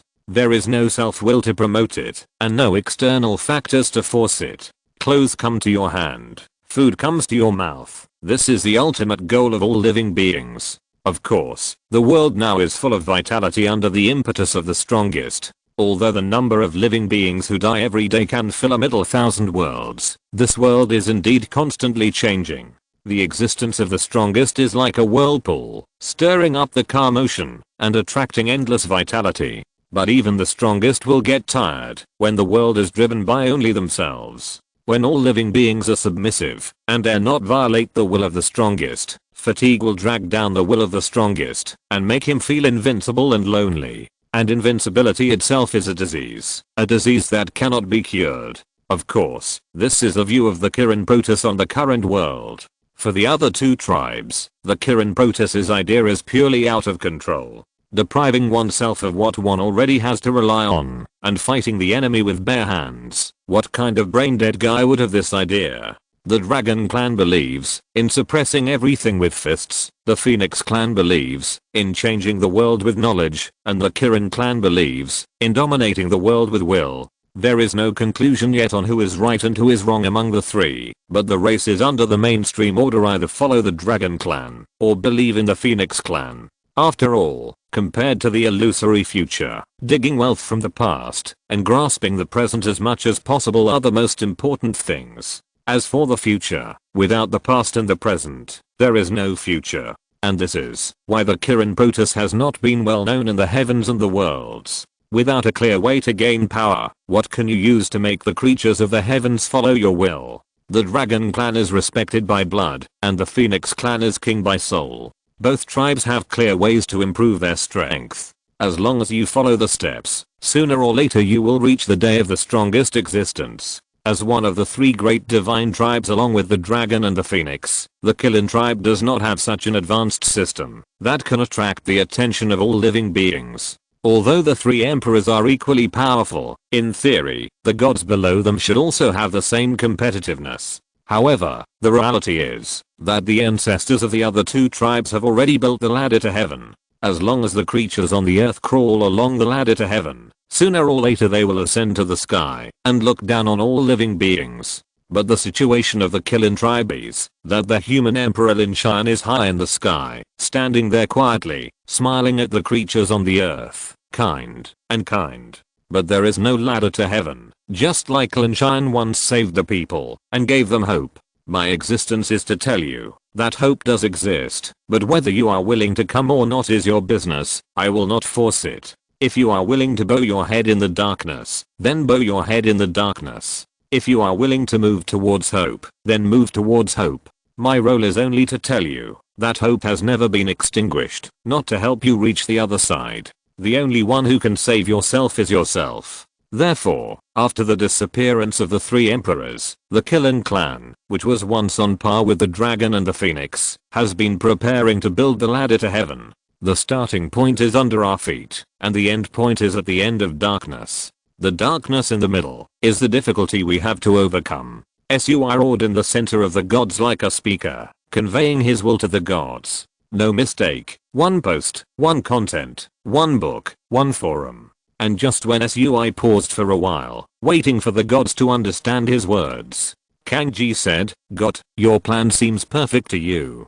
But in the process of executing the plan, there are big loopholes. For example, how can we combine the power of the three major gods to create an infinite future? The dragon clan requires a strong bloodline, and the phoenix clan requires belief in the strongest. These two clans have extremely strict requirements for the other creatures who obtain the power of their own race. Even if we can integrate the power of the three, the mutual restraint between the three is a problem. The war of gods that has taken place on Phoenix Star so far is a microcosm of the contradiction between the power of the Dragon Clan and the Phoenix Clan. Moreover, the 5 chains you have forged have almost firmly determined the way for the human race to obtain power from the beginning. This is of course a help for the strong, but it is impossible for all the members of a race to be strong. In the early days, how can you ensure that the human race will not be wiped out by other races? One question after another came out of Kangji's mouth like beans pouring out of a bamboo tube. If you want to build a ladder to heaven by your own strength, you have to pay too much. The Killin clan cannot afford to fail. In the confrontation between the Dragon and the Phoenix clans, the Killin clan only has one chance. Once they fail, the hostility from the Dragon and the Phoenix clans will make the name of Killin disappear completely. Therefore, this is not up to Kangji or even other Killin clan gods to be careless. In response to Kangji's question, Su wanted to give a clean and neat answer, but he thought about it and then said calmly, "Difficulties exist, but this is not a reason for us to give up. A race that can realize dreams and have an infinite future is what we need. For the birth of this race, I can be an enemy of the world. What about you?" Of course we can. If you're listening to this novel on a channel other than Fanfic World, it means they downloaded and uploaded it without effort. We cordially invite you to visit our channel, Mundo Fanfic Novelos. There you'll find the original version of this story and you can explore many other novels of various genres. We're waiting for you to immerse yourself in a world of incredible novels. Chapter 163 Pangu Road. Looking around, seeing the gods with determined eyes, Sui took a deep breath and said, "In that case, I will tell you about the subsequent plan. But I have to remind you that once this plan starts, our fate will be either to step onto the peak of the new world or to be forever imprisoned in the heaven. We will never be able to descend from the heaven again, and we will disappear in history. Are you still willing to listen now?" The serious and cautious inquiry sounded in the ears of the gods, like the calm before the storm. "In fact, your worry is unreasonable. The reason why we joined the Killin Protoss is that this world cannot accommodate our existence. Similarly, we have no feelings for this world. In this world ruled by theocracy, what we see is not prosperity, but just the dead silence before decline. Everything is returning to the starting point, and the changes are slowing down. In the killing Proteus, a god wrapped in gauze with one right eye exposed said to SUI. This god Undying Gao are one of the 4 great generals of the killing Proteus, and a high-level god with the fighting power of an ancient god. Without saying too much, when he knew that the gods had made up their minds, he began to explain his final plan to the gods. Pangu plan. This is a plan to open up a new world. In the name of Pangu, we will set off a revolution in the heavens and myriad worlds. This revolution will originate from the Honghyang star and eventually sweep across the entire heavens and myriad worlds, except for the Phoenix star, where the dragon and the phoenix are fighting. We will not interfere.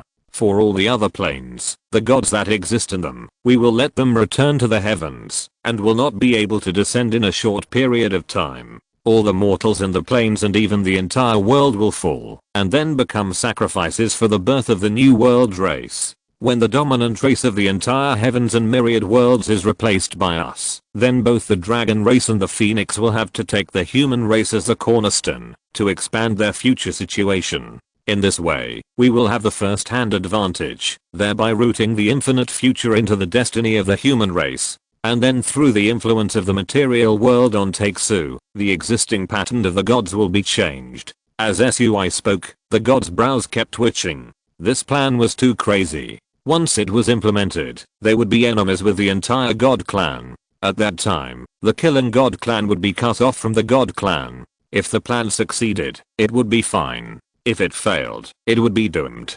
Kangji listened to SUI's plan, then thought quickly, and then raised the doubts in the plan. Your plan seems feasible, but how can we obtain the power to defeat the entire god clan? SUI was prepared for this question from Kangji. SUI's body collapsed in an instant, and countless substances scattered around SUI. After a violent reorganization, SUI's body was reconstructed. However, the body constructed this time was different from the previous body. The previous body was a body of an ancient god formed by the combination of multiple powers. The current body is an almighty body constructed based on the body of the human race. In the acupoints of the almighty body, there is a large amount of root blood, which corresponds to the power of power between heaven and earth. Now it can be said that SUI's divine body is a small prototype of the world. As long as it is properly operated, SUI can simulate all the changes in the power of the world. Just like the game Minecraft, the reorganization and combination of all the basics is the source of the birth of the world. After the reorganization of the omnipotent divine body was completed, SUI then demonstrated the unlocking process of the gene lock in front of the gods. SUI's will is the will of the ancient gods. It can be said that SUI is now a natural 5th order gene lock with an infinite future. It's just that SUI started to improve from the 1st order gene lock in order to show it to the gods. The 1st order gene lock instinct is opened. Develop all existing conditions to the most perfect degree, so as to integrate them into the instinct. The accelerated improvement of thinking ability and the full awakening of physical memory. In a short period of time, SUI completed the ultimate that an ordinary thing can accomplish. The 2nd order gene lock, backtracking genes. The consciousness returns to the deep acupoints and searches for the ancient power hidden in the blood. After a while, SUI's figure began to change rapidly, from the initial cell organism, all the way to the major branches of the dragon clan. The 3rd order gene lock, thinking simulation. In an instant, SUI's thinking mode began to move closer to Kangji's thinking mode, and in Kangji's surprised eyes, the display of the 3rd order gene lock ended. The 4th order gene lock, the light of the soul. No mistakes, 1 post, 1 content, 1619, 1 book, 1 bar. Unlike the first 3 order gene locks, this stage is the key moment of independent will. Interference from the outside world will be amplified in all aspects, and the will of the dragon god from the root blood will appear in the consciousness. In the process of this independent struggle of will, the bright light emerges in the darkness, clearing away all confusion and illuminating the road ahead. The 5th order gene lock, infinite future. At this stage, all independence has been completed in all aspects. The road to the future is nothingness, and it is also infinite. After experiencing the struggle of the 4 stages, the creatures with independent will can completely open up a road by themselves and follow their own path without regret. Even if they fall into reincarnation, lose their memories, and even all foreign objects disappear, nor can it stop the will forged by the fifth order gene lock from moving forward into the future. Under the connection of the soul, the gods share their experiences from SUI, thus deeply understanding the firm will forged by the gene lock. After coming back to his senses from his realization, Kangji said again, the future of the gene lock is indeed powerful. I believe that, as long as the ancient god can pass the test of the gene lock, there will be no problem at all. But I still have a question. The first stage of the gene lock requires a firm will that will last until death, even if it is only for a moment. However, the almighty body created by the root blood will constantly interfere with the self-will of the living beings. And in this way, how can they start the first stage of the gene lock? In this way, isn't everything just a fantasy? In response to Kangji's question, he shook his head and said, I have said long ago that the power of the three tribes should be combined into one. The opening of the first stage gene lock requires the burning of the phoenix divine fire. I will personally go to the undying volcano to seek the source of the holy fire and finally use it as a force to suppress the interference of the dragon clan's root blood. This will enable the living beings to have a firm will for a moment and finally open the first stage gene lock and thus embark on the Pangu road. This is also part of the Pangu plan. Chapter 164, Phoenix Holy Fire, Part 1. Pangu's road is a road of creation and a road of annihilation.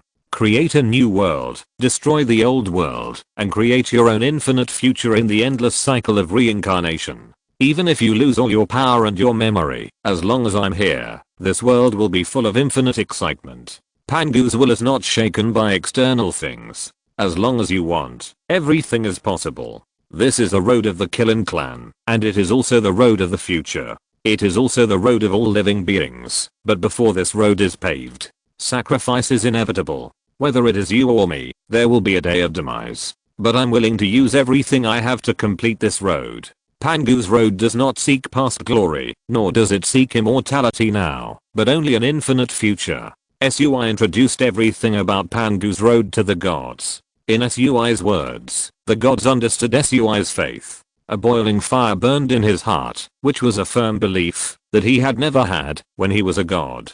For a goal, to move forward unswervingly until death, this is the faith of the martyrs. Kirin exists because of dreams, and when the opportunity to create a new world that can carry all dreams appears in front of the Kirin god clan, they will fly towards the only hope left in the darkness like moths to a flame. Even if the consequence is to be crushed to pieces, this is the will of the martyrs. Dividing line when the Dragon God clan and the Phoenix God clan collectively descended to the Phoenix God Star to start the God War in order to compete for the future of the God clan. In the prehistoric star, the origin of the gods, the scorching fire meteor descended from the sky. In the blank eyes of the prehistoric creatures, it descended to the location of the undead volcano. The blank eyes of all living beings stared at the descending fire meteor, and when the fire meteor disappeared completely, all living beings and spirits still do what they should do, following the established survival trajectory, thus constantly consuming their own lives.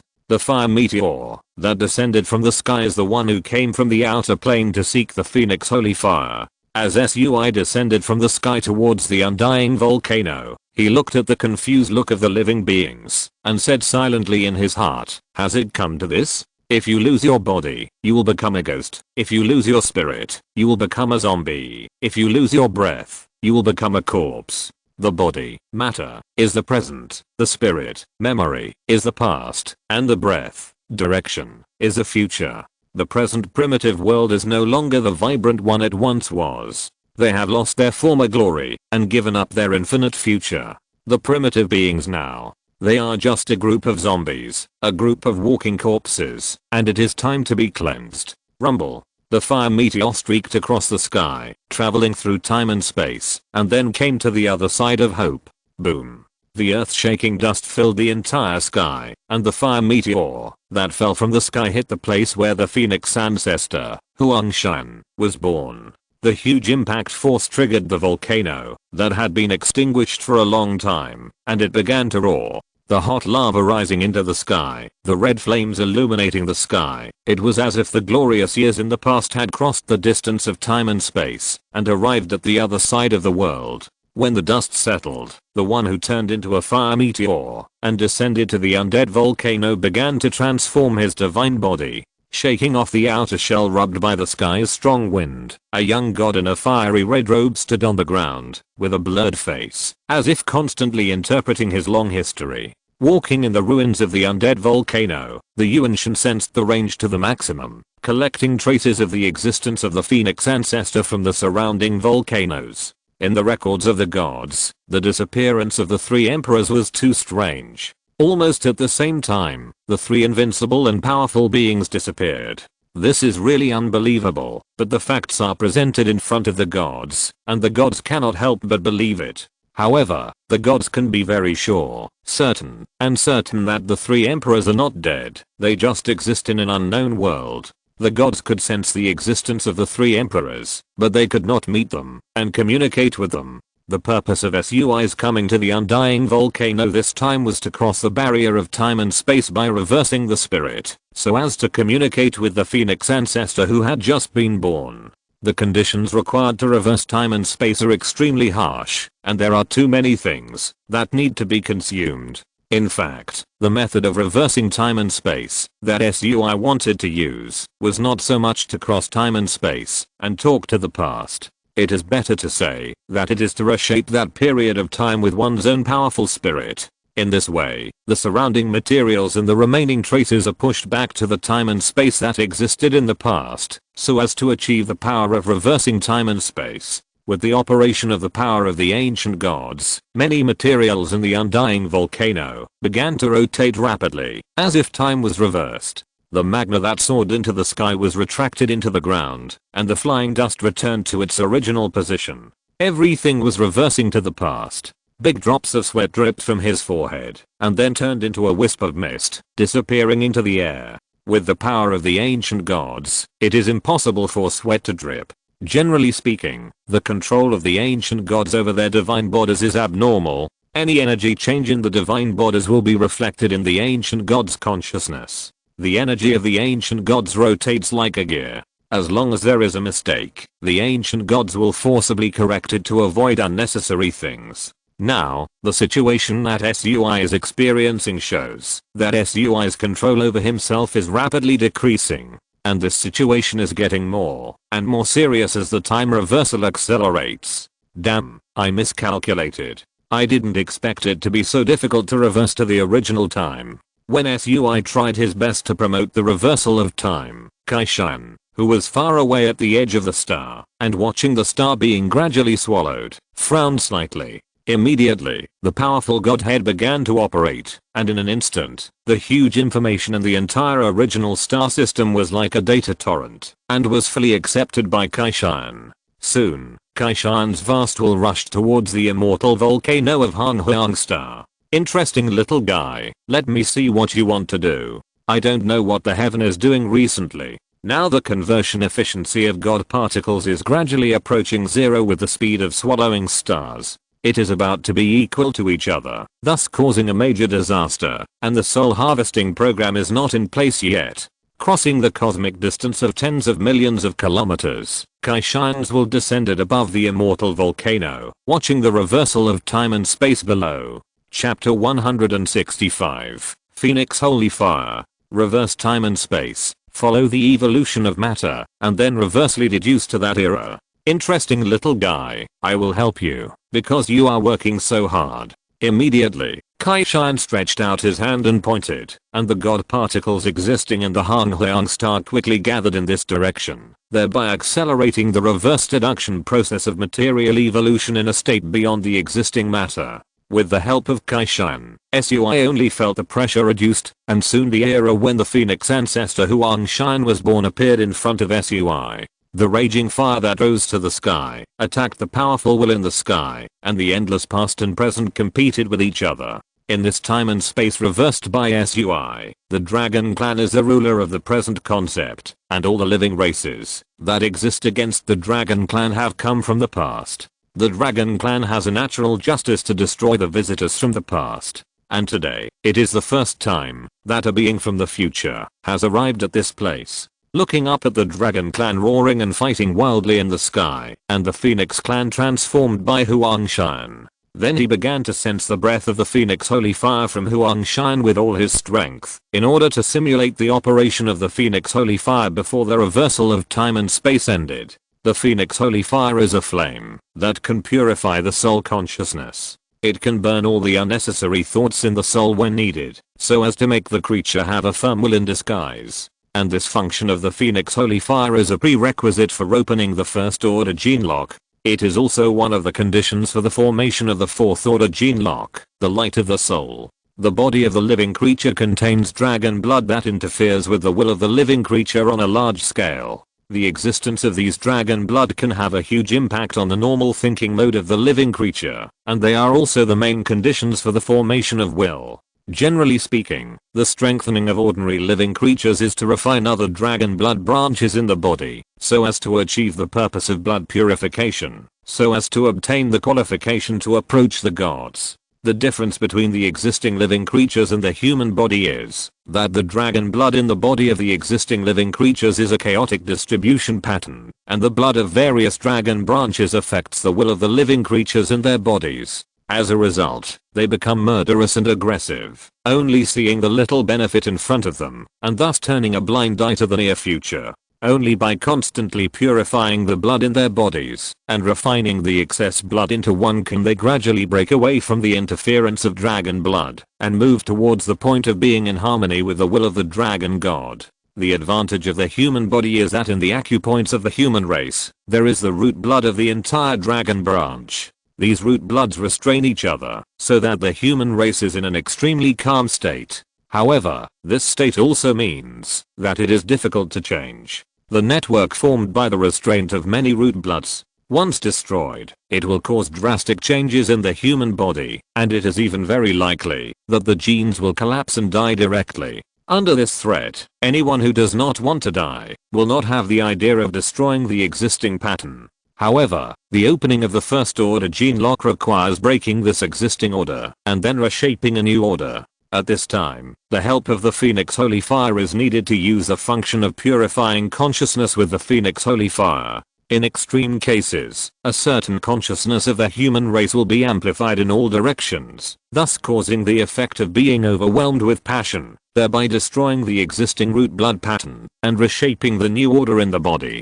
Under this series of combinations, the human race will normally be in a state of worry. Various influences from the outside world will make the human race obey the existence of order and obey the instructions of the superiors to achieve the purpose of building the world. Once a certain extreme state occurs, the human race will be overwhelmed with passion, completely disregarding any consequences, wandering between the boundaries of life and death, thus constructing the formation of a new order in the body. This extreme situation is a short-term effect, such as a loved one dying tragically in front of oneself, or an influence from the outside world that is enough to produce a lethal effect. In short, the opening of the first order gene lock is a game played by those who are unwilling to die. Only a terrible will that is strong enough to break through the gene blockade can open the first order gene lock and walk on the road of Pandu from then on. There is no way to retreat, so fight to the death.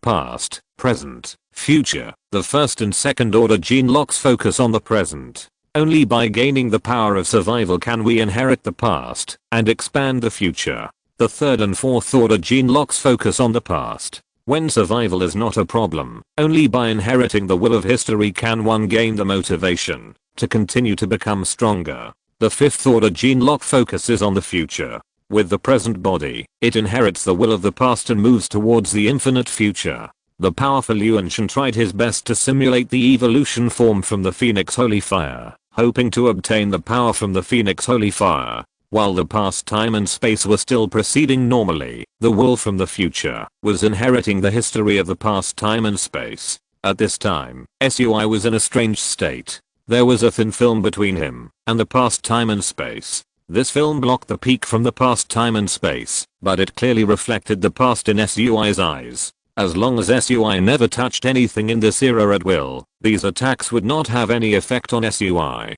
Knowledge can be inherited, and can also be copied. The same knowledge will present completely different results in the hands of different lives. And this is the meaning of inheritance. When SUI, with the help of Kaishan, successfully inherited the Phoenix sacred fire from the past time and space, the history of the Phoenix will also be passed on in the future of the human race. Time and space passed quickly, and everything returned to the present. In the blink of an eye, the battlefield filled with smoke returned to calm, and the flying dust appeared again. In the mist of dust, SUI held a vibrant flame in his hand. This was the Phoenix sacred fire from the past, and it would also be the fire of Suren. From today on, I will be the Pangu clan, Surenshi.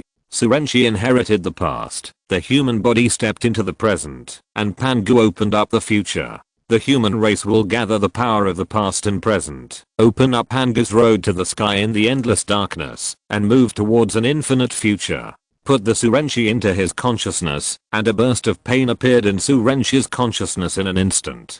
Surenshi, as the first owner of Surenshi, Surenshi's actions will determine the state of Surenshi and the human race in the future. Under the burning of the tunnel fire, Surenshi's many distracting thoughts were forcibly cleared, leaving only an extremely firm will, that is, the infinite future. No one can stop the opening of Pangu Road, even if he is my former friend. Those who stand in my way will die. The terrible and firm will took root in Surenshi's consciousness and grew rapidly. Any hardship, any test, will be the driving force for Surenshi to move forward, and at the same time, it will also be the driving force for the human race to move forward. Chapter 166, Above the Ancient Gods. Long ago, after the disappearance of the three supreme emperors of the god clan, there were powerful gods who wanted to break through the limitations of the ancient gods and reach the realm of the three supreme emperors. However, without exception, no matter how powerful the ancient gods were, they all failed. No matter how the ancient gods improved their strength, they could only infinitely approach the peak of the ancient gods, but they could never break through the realm of the ancient gods. Countless attacks and countless failures made almost all the gods believe that the three emperors of the god clan were supreme, and their achievements were unique, and could not be replicated. But now, Suren, who combined the body of a dragon, the soul of a phoenix, and the will of a unicorn, has touched that unattainable realm. That realm of the highest peak, that surpasses the ancient gods. Suren named this realm the Saint. Mortals exist in the present, gods live in the past, and saints move towards the future. The strongest realm above the ancient gods is so simple. Under the burning of the Phoenix holy fire, Suren's will was in a highly concentrated state at this time.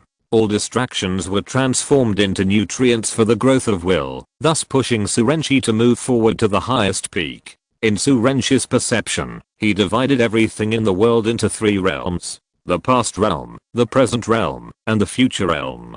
The present is mortals, the past is gods, and the future is saints. Mortals exist in the material world, and everything they do is driven by survival, and all behaviors extend from it. Gods live in the spiritual world, and everything they do is driven by pursuit, and all behaviors extend from it. Saints walk on the road to the future, and everything they do is driven by progress, and all behaviors extend from it. Mortals cannot survive, and what they face is death. Gods cannot pursue, and what they face is disappearance. Saints cannot move forward, and what they face is fall. There is no difference between the three realms, only whether it is worth it or not. Mortals are ignorant and only focus on the existence in front of them. Gods are confused, and only pursue the trajectory of history. Saints are firm, and only step on the road to progress. In the eyes of the gods, all things are stupid, and they fight endlessly for a little bit of profit. In the eyes of the saints, the gods are also lost people, looking for the past, in order to find the direction. The gods cannot laugh at the ignorance of the mortals, and the saints cannot laugh at the confusion of the gods. There is no high or low in the world, only different perspectives. Pangu Road is a road of opening up, a road destined to be the enemy of the old world. The road of the saints is a road of expansion, a road destined to be unstoppable. I must forge Pangu Road, because it is the origin of the birth of the dream race. And I must walk the road of the saints, because this is my future. A ball of red flame burned in Suren's eyes, like a raging fire that was about to burn the world, wanting to turn everything into soil for the birth of a new world. The wind blew gently, and Suren's figure disappeared in the prehistoric star. Outside the realm, Chitian's eyes watched all the changes of Suren from beginning to end. When Suren left, Kaishan said leisurely, the dragon body concedes the phoenix soul. The phoenix soul gives birth to the unicorn mind, and the unicorn mind controls the dragon body. The Trinity is highly concentrated, and the past, present, and future exist simultaneously. It is really an incredible achievement, but can you really go on? Dividing line in the underworld. In the reincarnation channel, Aingao is still blocking the reincarnation. The huge pressure from the gathering of souls from all the heavens and worlds is like the whole world, weighing heavily on Aingao's shoulders. He wanted to give up countless times, but was supported by an inexplicable will, thus continuing to prevent the reincarnation from proceeding. Aingao didn't know what this will was, but what he knew was that he didn't want to be confused anymore. No mistakes in one song, one post, one content, 1619, one book, one bar, one look. When he was a mortal, he was bloodthirsty and killed for survival, thus forging a strong fighting force, and finally defeated the will of the dragon god in his consciousness, thus stepping into the realm of independent gods. When I was a god, I was running around in pursuit, constantly searching for the tracks buried in history and the long river of history. However, unlike myself as a mortal, I only needed to live and survive at that time. The complex and cruel nature did not give me much room to think. So although I was tired at that time, I was very happy. But after I became a god, I was confused and lost my direction for the future. At that time, I once thought about why I had to defeat the source of my bloodline and honestly follow the will of the dragon god. Wouldn't it be good not to think about anything? But after the dragon god fell at the hands of the high-ranking dragon god, Aingao understood that dependence was only a continuation of being immortal after all. Only independence is the real beginning of the gods. So from that day on, I desperately pursued the tracks that existed in the past history to seek ways to become stronger. But when I stepped into the realm of the ancient gods, everything was full of fog, and the road to the future was broken. I couldn't find a solution to the problem from the past, and at this time, an invitation from the Killing God clan, Aingao joined this alternative family of gods, which the gods called the Delusion God clan. In the Killing God clan, Aingao saw an atmosphere different from that of the Dragon God clan and the Phoenix God clan. What kind of atmosphere is this? A vibrant atmosphere. Every member of the Killing God clan has an unrealistic dream. Kangji wanted to create a kind of writing that could allow mortals to recognize the essence of the gods, so he wanted to create a new race. In these gods, Aingao saw a future that was completely different from the mainstream gods. When Aingao kept recalling the past, a voice that sounded in the endless darkness roared in Aingao's consciousness, "Wake up." The divine sound like a huge bell awakened Aingao's will, which was recalling, and linked Aingao with the will of the unknown existence. Surenshi constantly called on Aingao's thinking through the will connection between the Killing God clan. When he found that Aingao was disappearing quickly, Suren hurriedly shook Aingao's consciousness and woke him up from the disappearing state. Gods exist in the past, and ordinary attacks cannot kill gods. But gods can be forgotten. When the self forgets its own existence, it is the moment when the gods disappear. The existence of gods is different from ordinary material life. Gods exist in the past, using endless history as a resource to create boundless power. Chapter 167, Subsaint Realm. There are two forms of existence of gods. One is the dependent form, which represents those subordinate gods who have not escaped the will of the upper gods, also known as subordinate gods. The other is the gods with independent will, that is, the existence that can be promoted to the middle level gods. Among the gods, the number of lower level gods is counted in tens of millions. The countless small worlds in the Takesu realm are the birth bases for hatching lower level gods. Each small world can give birth to a lower level god, so to a certain extent, the status of lower level gods in the gods is not very important. Generally speaking, among the lower level gods, those who belong to the ranks of subordinate gods almost occupy the vast majority. Above the middle level gods, the gods with semi-independent wills are the backbone of the gods. Although the gods at this stage still have a dependent connection with the Lord God, they are basically in a semi-independent state. As long as they are promoted to the upper gods, they are powerful gods who can open up the pseudo-god realm. Among these two kinds of gods, the disappearance of dependent gods is the forgetfulness of the great will. This great will can be a single will or a group consciousness. The characteristic of being a god is that whoever's will is accepted is the god of that person. The disappearance of another kind of independent will of gods is the disappearance of the self. For ancient gods like Aingao, their existence is imprinted on the worlds. As long as they don't want to die, other gods can't do anything to them. Similarly, as long as they want to die, they can't stop it. According to Suren's summary of the state of the gods, the more powerful the gods are, the more confused they are. The invisible future makes them not know how to move forward. The repetition of history day after day makes them unable to find the root of the solution. In this state, they have only two ways to go, sinking and disappearing. Under normal circumstances, Suren could only watch Aingao disappear, and could not stop it at all. But a ray of light from the darkness illuminated Aingao's confused future. Aingao was pulled back from the state of self-gradual disappearance. At this time, Surenchi was in a wonderful state, higher than the ancient gods, but he had not reached the state of the saints as Surenchi called it. If Surenchi's current state is named, it can only be called the subsage. It surpassed the ancient gods, but it has not achieved the status of a saint. In Surenchi's saint standard, achieving the status of a true saint is to open up a new road on the basis of the original inheritance, and promote this road to the entire world, so as to gather the power of heaven, earth and man, and prove the status of a saint. The ancient gods are the pinnacle of the existing inheritance history. Behind them is the essence of an entire civilization. They are the crystallization of a civilization. The subsage, on the other hand, opened up a new road on the original basis, and cultivated it successfully. As for the true saint, it is the ancestor of one way and the teacher of all spirits. At this time, Surenchi's state is to walk on the Pangu road and the Sage road at the same time with his own strength. The Pangu road and the Sage road have similarities, but also differences. The similarity is that they are both roads to expand the future, and both are roads that are paved in the vast unknown. The difference is that the path of the saint is a reform of the existing civilization, based on the original foundation. This is a glorious road that enriches the cultural heritage. The path of Pangu completely overturns the existing form of civilization, thus opening up a brand new civilization in the void. Perhaps this civilization still inherits the history of the previous civilization, but their essences are worlds apart.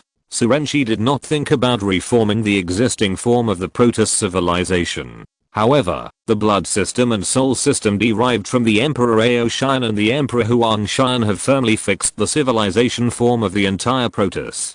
The powerful blood and strong soul are like two devouring beasts, strongly suppressing the entire Protoss civilization. While ensuring that the Protoss civilization will not be annihilated, it is also strictly restricting the future development of the Protoss civilization.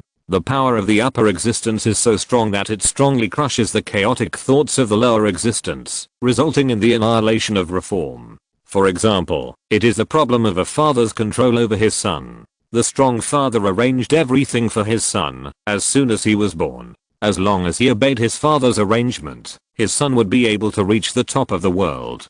During the growth of his son, any action of his son that exceeded his father's common sense would be ruthlessly wiped out by his father. No mistakes. Because from the father's point of view, what his son did was completely wrong and unnecessary. The current civilization of the gods is in such a state. The two forms of blood promotion and soul worship have firmly bound the Dragon God clan and the Phoenix God clan in the old system of the gods. It's not that there is anything wrong with the actions of the Emperor of Heaven and the Emperor of Earth. After all, they have experienced the punishment of mistakes, so they will try their best to avoid the recurrence of mistakes. However, the actions of the two emperors of the gods were a bit too much in the eyes of Suren. It's right to avoid mistakes. After all, no one wants to make mistakes happen to themselves. However, increasing this force to the point where they would forcefully fight back once a mistake was made would effectively restrict the future of the gods. The combination of these circumstances led to Surenchi having to follow Pangu's path, thereby overthrowing the existing form of the entire gods and creating a brand new world.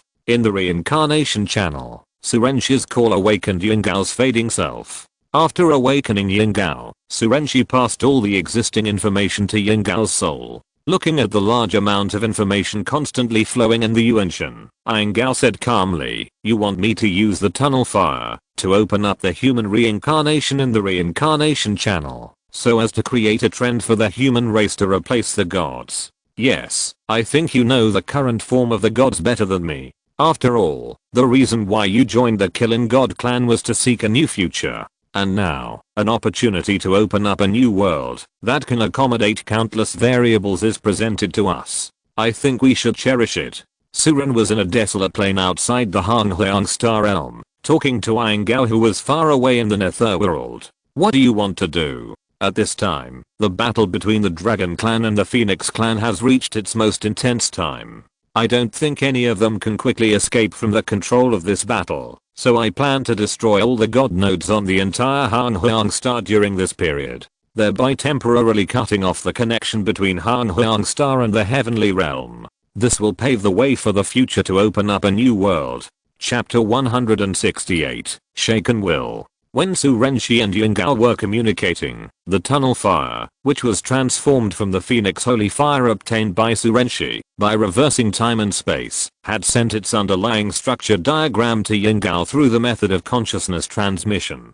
As a result, Yingao had the ability to create tunnel fire. For the gods, all material structures are just a drawing. As long as they understand the composition of the material structure, the gods can produce a large number of replicas in minutes and ensure that the power is the same as the original. However, no matter how similar this mass-produced item is to the original, it is ultimately just a fake. Each item has its own historical trajectory, and these historical trajectories are everything the gods are pursuing. When all things see an unknown artifact, all they need is how much material energy mobilization authority the artifact can bring to it, and what they can get from this artifact. When the gods get an unknown artifact, they can follow the historical trajectory carried by the artifact to find out a large number of things that the artifact has experienced. If the gods are powerful enough, they can even use a divine artifact that carries the trajectory of history to simulate and create a small world with the artifact as the core in the void. In this small world, the gods will see the civilization era of this artifact, and even the various truths hidden in history. Counterfeits do not have this ability. Although the power is the same, the lack of history will greatly reduce the value of the item. Suren passed the method of making tunnel fire to Yingao, just to let Yingao make the tunnel fire. It can carry the historical years belonging to the human race, while screening the souls of the human race, thus turning it into a heritage artifact of the human race. In this way, even if the human race disappears in the future, the inheritors of the human race can use the tunnel fire to reenact the glory of human civilization. After passing the method of making the tunnel fire to Yingao, Surenchi looked at the tunnel fire that emerged in his hand, and said with some self-mockery, "I want to destroy the future of the gods and build the future of the human race on the grounds that the gods cannot change. But I don't know that what I'm doing now is no different from the two emperors of heaven and earth. I'm also arranging everything for the younger generation, and interfering with the future of the later generations. I'm also continuing my will in the consciousness of the next generation, thus leading the birth of their will." A sense of inexplicable irritability emerged in Surenchi's heart, and his originally firm will began to shake violently like a pillar of heaven that was about to collapse. What is the meaning of what I did? After destroying the gods, what is the difference between the human race I created and the gods? Is what I did repeat the past of the two emperors of heaven and earth? One question after another popped up in Surenchi's consciousness like bamboo shoots after rain, shaking Surenchi's firm will. While Surenchi kept questioning himself, the plane where Surenchi was began to shake violently. The sky was shaking, the earth was cracking, the ocean was roaring, and the whole world was trembling under the power of Suren. At this time, the Killing clan, oh no, it should be Kangji of the Pangu clan, who existed in this plane at the same time as Suren, felt the fear of this world. In an instant, he understood something. The powerful divine power maintained the stability of this world. At the same time, he hurriedly roared at Suren, who was in the process of will collapse. "Suren, what are you confused about? Since you have embarked on the road of the holy way, you can no longer turn back. At this time, you carry not only your own will, but also the hope of the entire Pangu clan to open up a new world. You not only represent yourself, but also the entire Pangu clan. While Kanji's voice sounded in Surin's ears, a confused voice roared, "What is the difference between what I did and what they did before? I'm just repeating the same mistakes. The Pangu road is not so easy to walk, and the Holy Road is even more difficult. The weight of the two combined does not allow any confusion for those who walk on the road. Once you set foot on the road to progress, there is no room for retreat. The road of the holy path, the road of Pangu, is a road that cannot be turned back." Listening to the roar of Surin, Kanji's Yuanshan was running frantically, searching for solutions from all the historical tracks in the past. However, how could there be an answer? At this time, when the Pangu road was being constructed, everything was unknown. It was simply wishful thinking to find answers from the past. At this time, it had been a long time since Surin spread the Genlock road. The former Kilin clan and the current Pangu clan had already completed the transformation of the fundamental road. From the transformation of blood promotion and soul worship, they embarked on the path of Genlock. And Surin was only one step away from directly stepping onto the 5th order Genlock, the realm of infinite future. Although in the Genlock system, the 5th order Genlock corresponds to the realm of ancient gods. No mistakes, one post, one content, 1619, one book, one bar, take a look. But in fact, the Genlock is a division of power levels, and also a division of existence states. Ordinary things do not mean that they cannot enter the state of infinite future, and ancient gods do not mean that they can definitely enter the realm of infinite future. The promotion mode of the 5th level Genlock is a cyclical and gradual process, which is an auxiliary system used to stimulate the will of living beings. As long as the will of the living beings is strong, the unlocking of the Genlock can be like playing, and you can open it whenever you want. But it is obvious that the will of ordinary living beings is usually linked to the level of power. Only living beings who have, or have had powerful power, can naturally open the Genlock.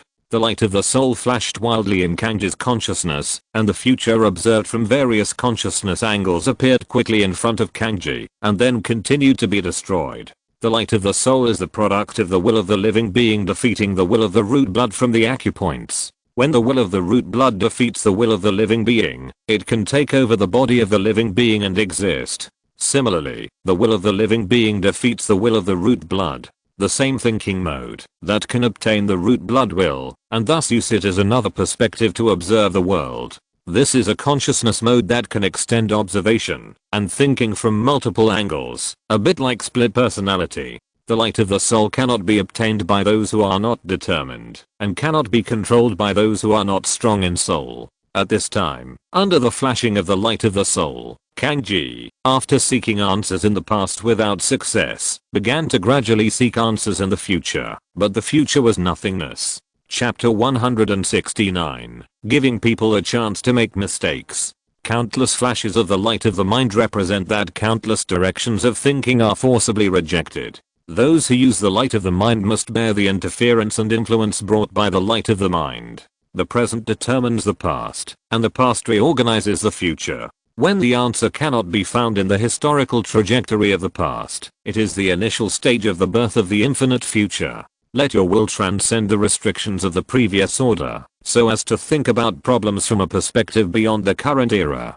Kanji once asked Surin a question, that is, among the countless consciousnesses generated by the flashes of the light of the mind, which one is the direction in which your will is rooted? At that time, Surin replied, when you can't find answers from the past, the difference between consciousnesses has no meaning to you. No matter how much you focus on the consciousness formed by a certain memory, you can't change a fact. That is, this consciousness formed by a large number of memories has long been unable to provide the nutrients needed for the growth of will, because it has become dry in the infinite years. You ask which consciousness is the direction in which the will is rooted. Then I can only say that the consciousness that can provide me with nutrients to move forward is rooted in that consciousness. With the countless flashes of the light of the soul, Surin's words repeatedly appeared in front of Kanji's will, and a large number of thinking patterns began to move towards the state that Surin said. Everything that can't make oneself free from confusion is a demon in the heart. Everything that makes oneself sink, to stop is an obstacle. In the countless abandonment and birth of consciousness patterns, an awakening gradually began to rise in front of Kangji's will. Let the living beings have the opportunity to make mistakes again. With the rise of this awakening, Kangji's spiritual light began to gradually stabilize, and eventually turned into a beacon that illuminated the road ahead. Whenever the will was undecided, the spiritual light began to flicker infinitely, thus extending a large number of thinking patterns. Only when the will was determined to take root in that consciousness, the spiritual light would turn into a beacon that illuminated the darkness ahead and guided the will in the direction of progress. The road ahead could be a cliff or a flat continent, but before arriving, no one knew what the future would be like. When the awakening arose, Kangji said to Suren, who was in a state of confusion and wavering will, "Suren, what we are going to do is the biggest difference from what they did before. That is, we are laying a framework, we are giving sentient beings a chance to make mistakes. There is no absolute truth in this world, and truth is always one-sided. You cannot directly deny other aspects of truth, just because you have discovered a corner of the truth. The existence of the two emperors of heaven and earth is supreme and great, and the answers they told us are the results of their own experience. This answer is correct, but one-sided. The biggest mistake of the two emperors of heaven and earth is that they deprived sentient beings of the opportunity to make mistakes again. And what we do is to give sentient beings a chance to make mistakes, so that they can discover more mistakes. Only these mistakes are the cornerstones for the pursuit of answers." Kangji's voice sounded at the edge of Suren's consciousness, and Kangji's will was interfering with and dominating the direction of Suren's will. For a person who is in a state of confusion, a direction to move forward is always the best way to wake them up. Give all living beings a chance to make mistakes and return their will to pursue the truth. Let them recognize the right and wrong in this world from their own direction, instead of listening to the opinions of others, and directly mark them with various signs from the beginning. Without contact and pursuit, how can they know where they are right and where they are wrong? Under the interference of Kangji's will, Suren began to gradually recover. The will pillar rooted in consciousness gradually dominated Suren's direction, allowing Suren to walk on the Pangu road and the road of the holy way. All things can stop moving forward because they stand on the earth, and the earth supports their bodies.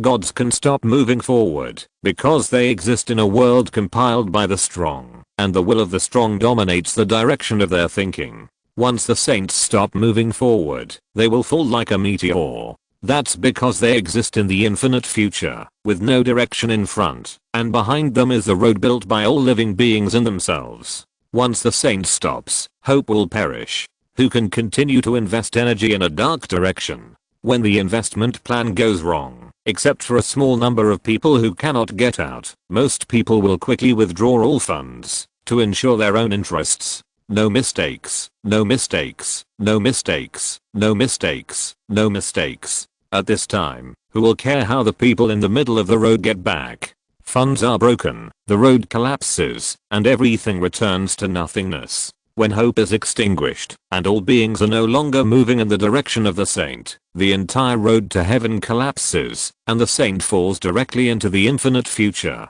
Compared with the situation where the saint can exist, as long as he moves forward, the sub-saint is in a miserable state. The saint has the support of all beings to step into the future, while the sub-saint can only build the road to heaven by himself, and once there is a little confusion in the process of building, it will fall directly. Once you set foot on the road of the saint, you can never turn back. Endless light gradually stabilized with Suren's will, and then it kept flickering in Suren's hands. An axe-shaped weapon gradually took shape in Suren's hands. Looking at this Pangu axe forged by his own will, Suren seemed to see the future. Let me use my own will to split this world where all the answers have been compiled by the two emperors of heaven and earth. Let all living beings get a chance to make mistakes again, so that all living beings can pursue the infinite future with their own will. Everything should return to chaos, and everything should evolve again from chaos. The meteorite crossed the silent universe, carrying the Pangu clan who wanted to destroy the world, and moved towards Han Huang Star. Pangu's road is the road of opening up, the road of creation, and also the road of destruction. And the first stop of Pangu's destruction is Han Huang Star. The dividing line is when the Pangu clan went out to destroy the old world and open up a new world. Deep in the netherworld, Aingao, who had obtained the tunnel fire by following Suren's instructions, was actually building a reincarnation channel for the human race. By intercepting the original soul in the reincarnation river, and then letting it pass through the tunnel fire and the original soul, it would eventually create a great momentum for the human race. The tunnel fire was one of the key conditions for opening the gene lock. If you're listening to this novel on a channel other than Fanfic World, it means they downloaded and uploaded it without effort. We cordially invite you to visit our channel, Mundo Fanfic Novelos. There you'll find the original version of this story and you can explore many other novels of various genres. We're waiting for you to immerse yourself in a world of incredible novels.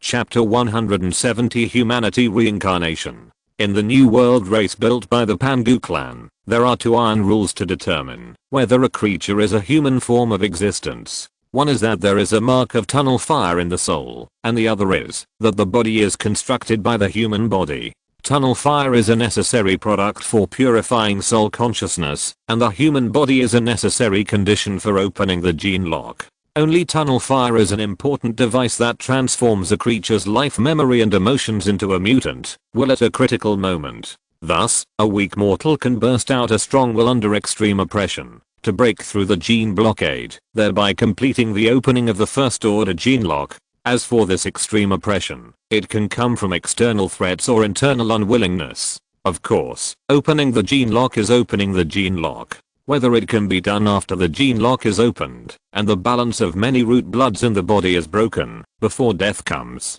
so as to build a system that dominates the whole body's gene balance with one's own will as the center, that is the business of the gene lock opener himself. If the construction is successful, it means one step closer, thus embarking on the road of Pangu. If the construction fails, it means death. The human body collapses and all efforts are gone. The opening of the gene lock is so cruel, it is either life or death.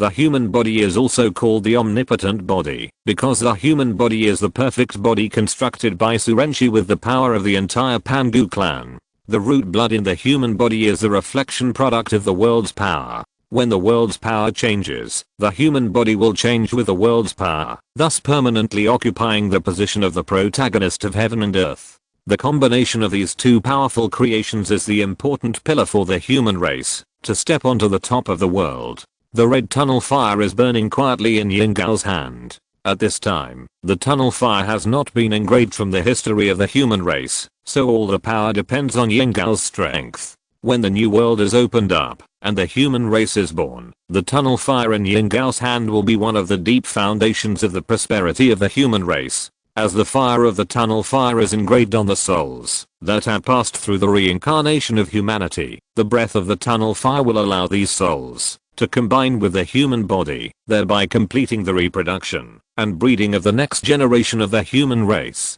And when these humans die, their souls carrying the breath of tunnel fire will be absorbed by the reincarnation of humanity again, thus completing the continuous growth of the human race. Looking at the tunnel fire burning in his hand, Aingao seemed to see the future fire of destruction burning all over the heavens and the world. The birth of the new world requires the entire old world as a sacrifice. And similarly, the birth of the human race also requires the spirits of the heavens and the spirits of the heavens and the spirits of the world. A dream race born from the spirit of the world in the essence of all spirits. I really hope to see your birth. Aingao's will, which was gradually lost, began to rise continuously with the burning of the tunnel fire. The pillar of will in his consciousness was like a dead tree that took root and sprouted again. After the decayed dead tree branches faded, the new branches quickly extended towards the infinitely distant future. Crack, crack. A series of harsh breaking sounds rang out on Aingao's divine body, and countless hideous and terrifying blood-red cracks were all over Aingao's divine body. With a loud rumble, Aingao's powerful ancient god body turned into countless fragments, heading towards the other side of the world. After a while, Aingao entered the other side of the world. The terrifying pressure of infinite terror was like the closing of heaven and earth, trying to completely crush everything of Aingao. Reincarnation does not require the existence of memory. Reincarnation only allows clean souls to pass through. The vast will in the dark was announcing to Aingao. The powerful oppressive force turned Iengao into countless fragments, and no consciousness existed. At this moment, Iengao lost his power, his memory, and everything. Silence exists in reincarnation, and darkness is reflected in the other side of the world. After an unknown period of time, a red flame lit up in the other side of the world, as if it came out of nothing, and burned quietly in the other side of the world. The constantly jumping flame seemed to be waiting for something. After Iengao disappeared at the end of the reincarnation river, that was once frozen by Iengao, began to surge madly towards the other shore like a flood that broke through the dam. The roaring soul ocean broke through all the frozen obstacles and rushed into the other shore. Originally, these initial souls would be reincarnated into the heavens and myriad worlds through the other shore, thus continuing the journey of life and death in reincarnation. However, the nameless flame in the other shore turned into a vortex, forcefully absorbing the torrent of the soul ocean and intercepting the reincarnation souls of the heavens and myriad worlds. I don't know what I'm waiting for. I don't know what I should do. I only know that I should wait. Waiting for the call of that voice. Before that, I will turn into a dam, a whirlpool, a tunnel fire. Stop the roar of the soul, absorb the rush of the soul, and engrave the will of the tunnel fire. He turned his body into nothing, and only supported the burning of the tunnel fire with his will. At this time, Iengao had already disappeared, and what existed in the other side was only a quietly burning tunnel fire. Just as Surenchi once said, when you can no longer find the answer in the past, the existence of consciousness is no longer so important to you. The tunnel fire burning in the other side turned into a barrier and a whirlpool. While blocking and cutting off the future of the creatures of all worlds, it also accumulated huge power for the birth of the human race. In the evil ghost hell, the evil ghost master Dicky quietly looked at Iengao, who was annihilated and only had a firm will left, and asked puzzledly, "What made you so persistent that you even gave up everything?"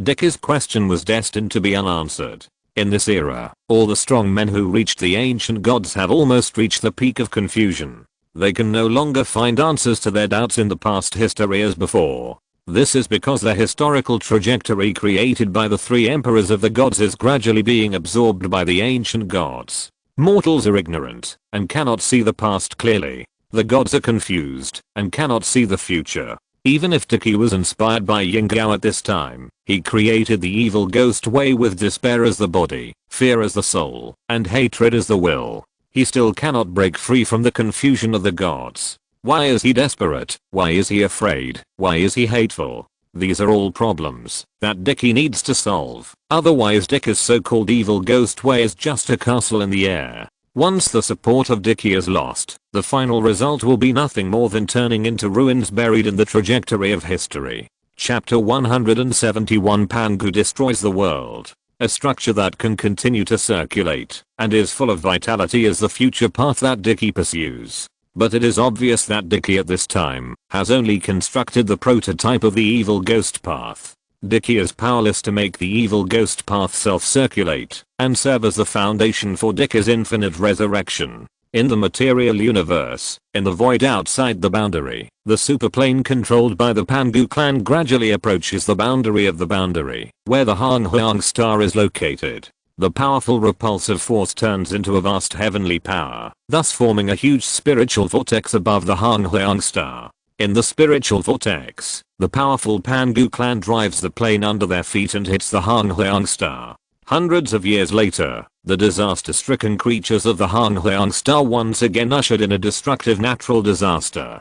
And unlike the previous destructive natural disaster, this destructive disaster brought by the Pangu clan will be extinct. Standing on the edge of the plane, Surenchi is like a meteorite that shakes the turbulence of heaven and earth, exuding a fierce divine power all over his body. In Suren's eyes, the front border is the endless ocean of Hang Huang star. As long as they pass the barrier of the endless ocean, they can directly control their huge plane under their feet to reach the interior of Hang Huang star, thus starting their own plan to exterminate all living things. In the real universe, the plane controlled by Pangu God clan at this time is a huge meteorite. It is like a continent above Hang Huang star, slamming into the interior of Hang Huang star fiercely. The collision of rules is like the friction of the atmosphere, erupting with powerful waves.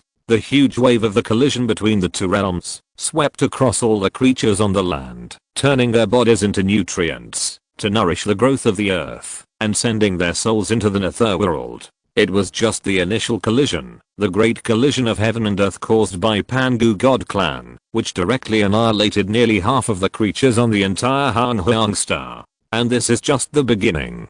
Compared with the gods in the heavens behind Han Huang star, the creatures in Han Huang star at this time are just a surface. In the heavens, accompanied by the great collision of heaven and earth launched by Pangu god clan to hit the Han Huang realm. A large number of gods in the heavens whose roots exist on the Han Huang star are like giant beasts awakening from their deep sleep. They roared angrily and roared, "Who is it? Which daring bastard dares to run wild in the ancestral land? I will annihilate it and make it disappear in the world."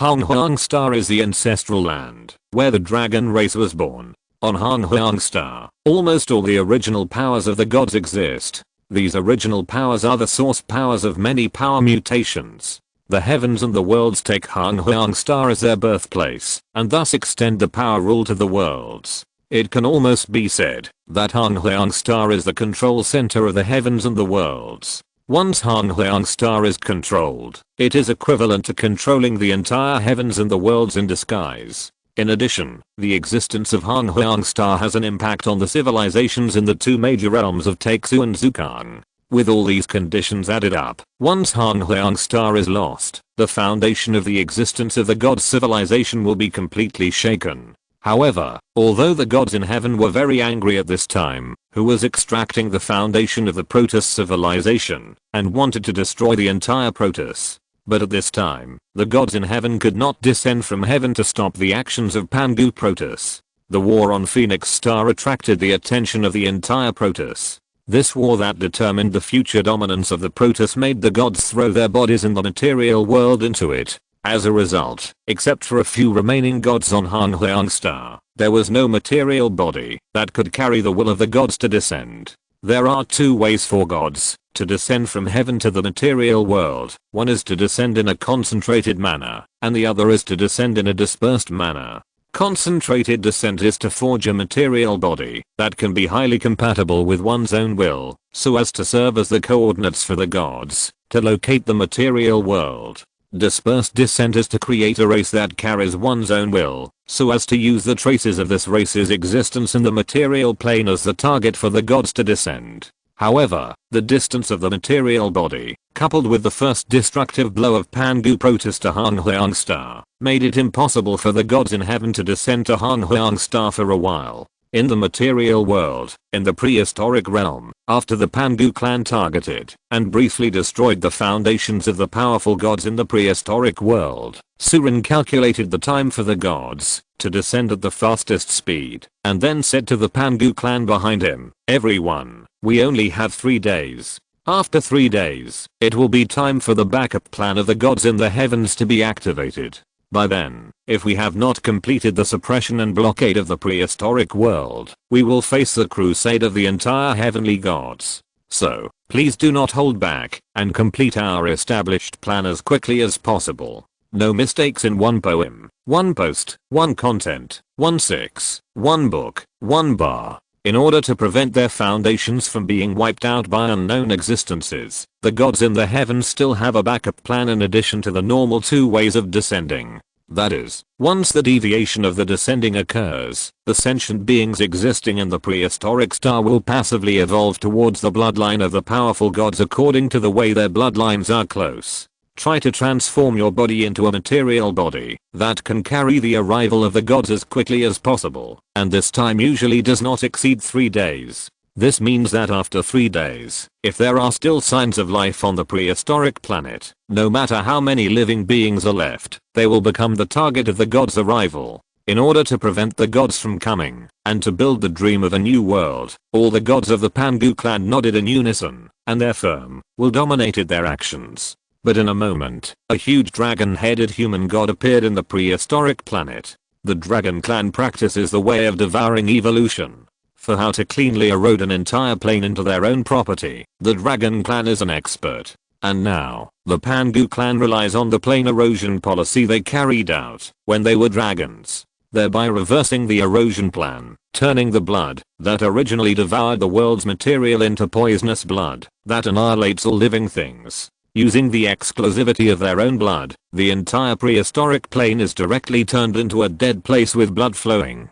Wherever Pangu's blood flowed, there were corpses everywhere. When the Pangu clan was slaughtering all the creatures on the prehistoric planet and fighting with the remaining prehistoric gods, Kangji, who was holding a strange book, held the strange book in his hand and ordered the creatures of heaven and earth, as if it was a decree from heaven, oracle, curse. As soon as Kangji said this, the strange book in his hand began to flip rapidly. As the book flipped, a large amount of text appeared on Kangji's book. As the pages turned, this strange book named Shan Heijing by Kangji was recording the information of the creatures of this era. Chapter 172 Shan Heijing Inheritance Plan. Shan Heijing is a book used by Kangji to record the era when Pangu clan was about to be destroyed.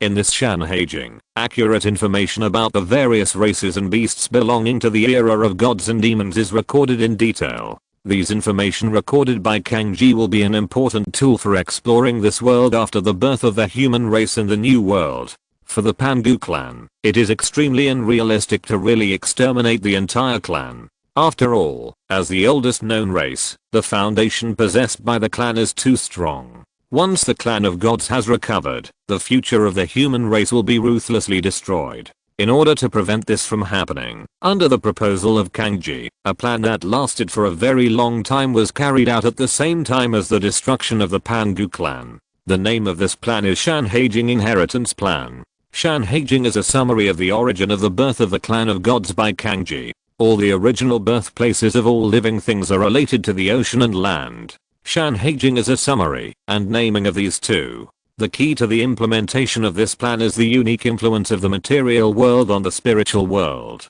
In the many years of research on the world by the gods, a connection between the material world and the spiritual world has been proposed many times. However, due to various reasons, this topic has been ignored by the gods again and again. And this connection is the development of material civilization, which has brought fundamental changes to the gods in heaven. In this research topic, a series of gods such as Kangji proposed it. What kind of changes will the gods in heaven have after losing the support of the existing material civilization and replacing another pillar of material civilization? The result of the conjecture is also incredible. That is, the future thinking direction of the entire gods will be affected by material civilization, thereby distorting the thinking consciousness of the gods unconsciously. But obviously, this is a ridiculous idea that looks full of theory, but turns out to be a fantasy. The idea is like replacing all the cells in the human body and then observing the thinking direction of this person.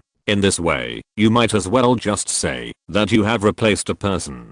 For the gods in heaven, the weirdness of this idea is as unrealistic as observing the state of consciousness of a person by replacing all the cells in the body. In the eyes of the gods in heaven, if this idea is realized, it proves that at that time, the glory of the gods has already ended. But how could this be possible? So Kangji's idea was naturally ended. Kangji couldn't use a god to do experiments, because it involved the dignity of the gods. Using a god as an experimental subject is challenging the bottom line of the entire gods. My theory must be right, and I will use facts to prove the accuracy of this matter. And the gods in heaven will be my experimental subjects. Kangji held the classic of mountains and seas in his hand, and muttered to himself. At this time, the classic of mountains and seas has gradually become extremely rich as more and more races have been destroyed. The records of the various alien beast races were recorded in the classic of mountains and seas by Kangji in words that can be understood by ordinary things. As one of the steps to implement the classic of mountains and seas inheritance plan. The classic of mountains and seas inheritance plan is mainly divided into two steps. The first step is to replace the material synchronously with the plan of extinction implemented by the Pangu plan. Through the Pangu plan, the entire Han Huang star's creatures were exterminated, thus realizing the first step of the Shan Heijing inheritance plan, the replacement of material civilization. Then, the information of the strange beasts and the era of gods and demons, as well as the background behind the strange beasts, were recorded in detail in the Shan Heijing. It serves as a guiding light for mortals to understand the past and find answers in the past. It allows mortals to observe the direction of the gods from the perspective of the present. Although even if mortals know the purpose of the gods, they cannot stand on the same side as the gods. But compared to the ignorance in the past, mortals at this time at least know what the gods are thinking. In this way, even if mortals are in the present and had disputes with the gods in the past, they can also carry out targeted and precise strikes on the weaknesses of the gods, so as to achieve relative equality between mortals and gods. At this time, it is the second step of the Sanhedrin inheritance plan. The inheritance plan. After maintaining a relative equality with the gods, mortals can start to obtain the wealth of the era of gods and demons. No mistakes in one song, one post, one content, 1619, one book, one bar, one look. With the help of the information about gods and demons recorded in the classic of mountains and seas, he used it as his own guiding light. He controlled his soul with his own will, and thus descended into the Texusaiokian world in reverse. In this way, he could obtain the knowledge and wealth that once existed in history from the Texusaiokian world. In this way, with a two-pronged approach, the human race in the new world would grow at a very fast speed, and he would distort the thinking consciousness of the gods, so that they would replace the thinking consciousness of the gods and demons with the thinking consciousness of the human race. Under this plan, the human race in the new world would replace all existing races in all aspects, so that the gods in the heavens would become the protectors of the human race, either actively or passively. Just imagine, when there is only one race left in the material world, and this race can also provide huge benefits to the gods, why would the gods not favor them? In this way, the human race will obtain at least half of the support rate of the gods. Under the guidance of interests and the change of consciousness mode, the gods will be firmly combined with the human race. At that time, the human race will exist as the young race of the gods. When the human race prospers, the gods will prosper. When the gods prosper, the human race will prosper. Of course, the premise of all this is the smooth progress of Pandu's plan. After exterminating the race of all spirits on the prehistoric star, and resisting the return attack of the gods from the outer domain, the Pangu barrier was built on the border of the prehistoric star, so that the human race could survive under the protection of the Pangu barrier and quietly accumulate the power of the human race. With the push of time, the replacement of the underlying material civilization will affect the consciousness mode of the gods. With the advent of the Texu reversal and the promotion of the change of the consciousness mode of the gods, the longer the human race accumulates power, the more guaranteed the safety of the human race after the Pangu barrier is broken. While Kanji was thinking about the future, the Pangu clan existing in the prehistoric star had already killed all the spirits on the prehistoric star with extremely high efficiency. With a fierce attitude of not leaving any grass, they showed the many gods and spirits on the prehistoric star what the horrible behavior of the world-destroying demon god was.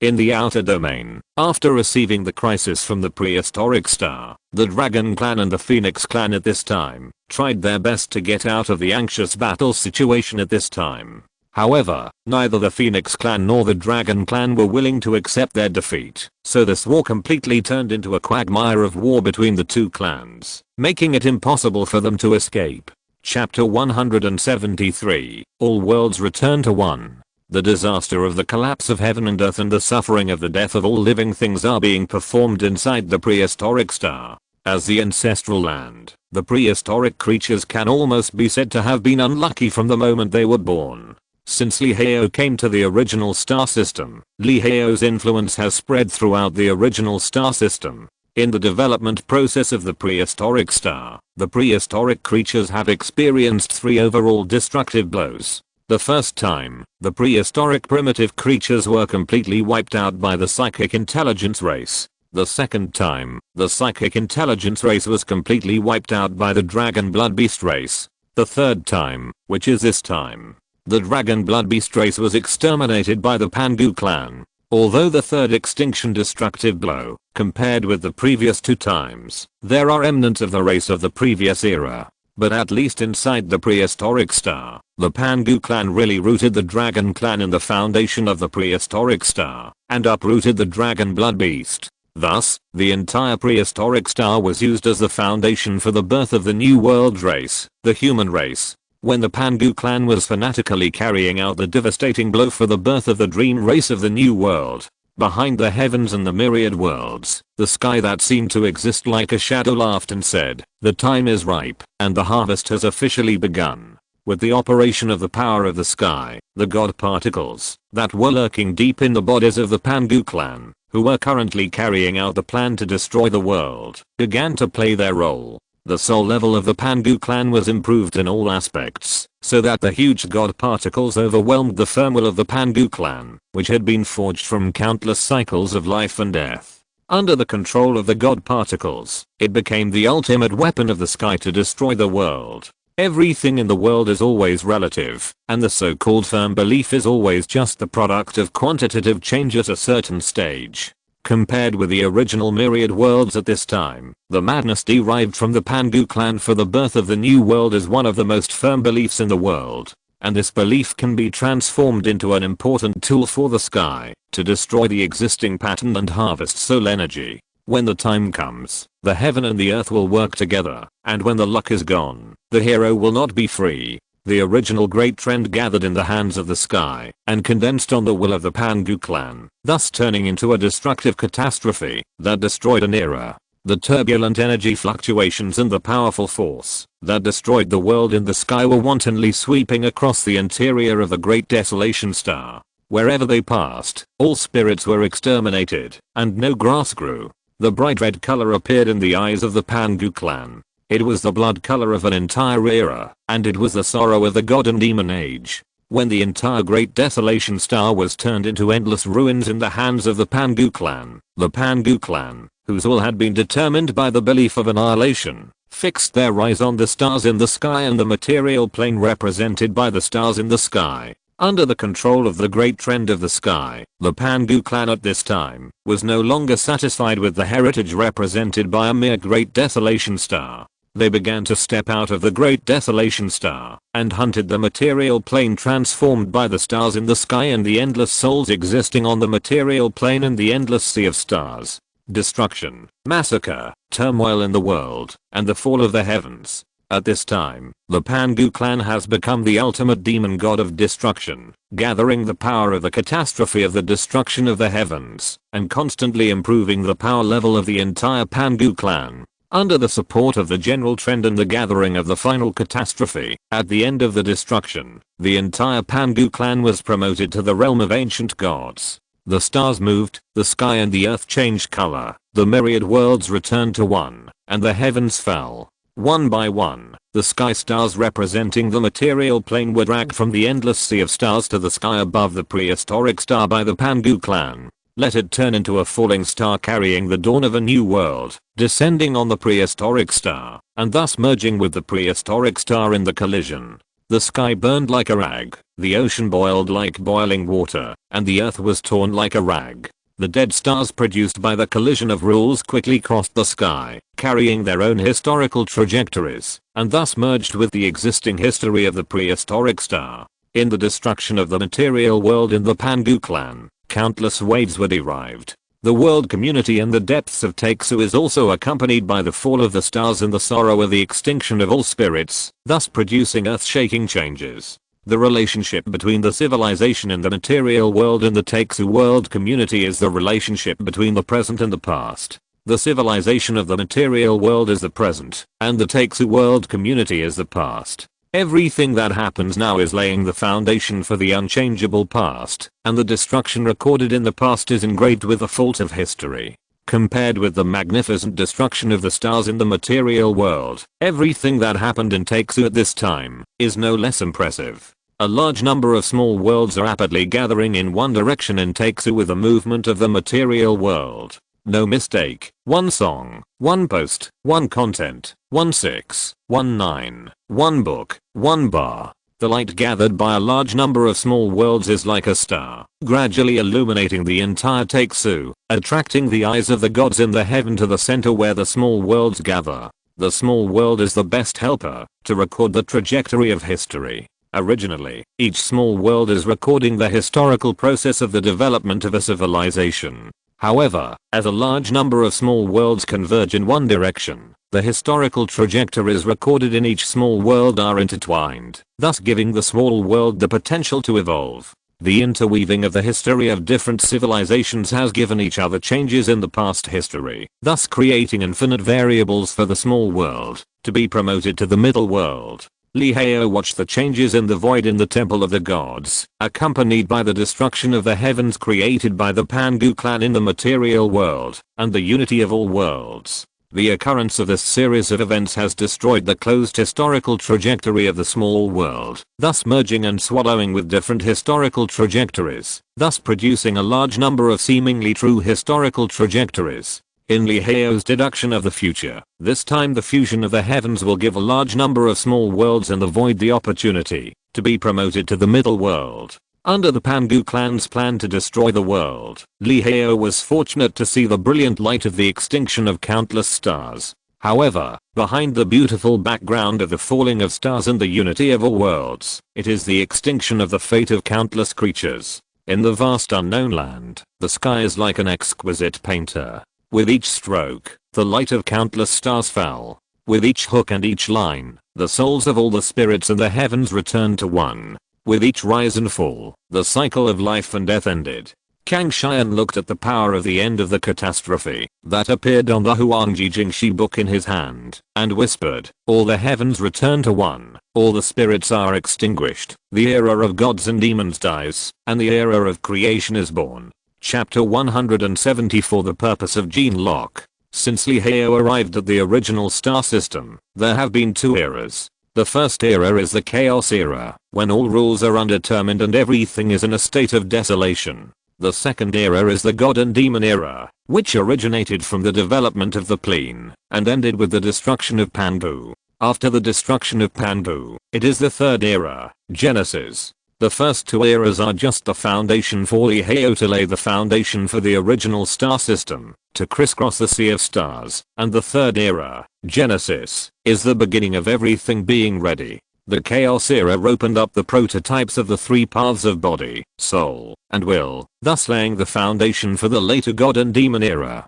The God and Demon era extended the blood erosion system of dragon blood beasts, the faith inspiration system of war sacrifices, and the gene blockade system of Pangu. As for Genesis, it is the great journey of Lihao colonizing and devouring the stars in the universe through these three systems. And now, it is the final stage of the God and Demon era. Under the guidance of Pangu, the material resources of the fallen stars are integrated into the Honghuang star. The soul resources of the fallen spirits were bound by Aingao in the reincarnation of humanity. After waiting for the Pangu barrier to take shape, Aingao began to directly invest the original souls of the crushed spirits in the human bodies, created by the Pangu gods. At that time, the human race that inherited the gene lock system will inherit the power of the gods and occupy the position of the protagonist of heaven and earth. However, before that, the human race must prove that they have the qualifications to inherit the orthodoxy of the gods.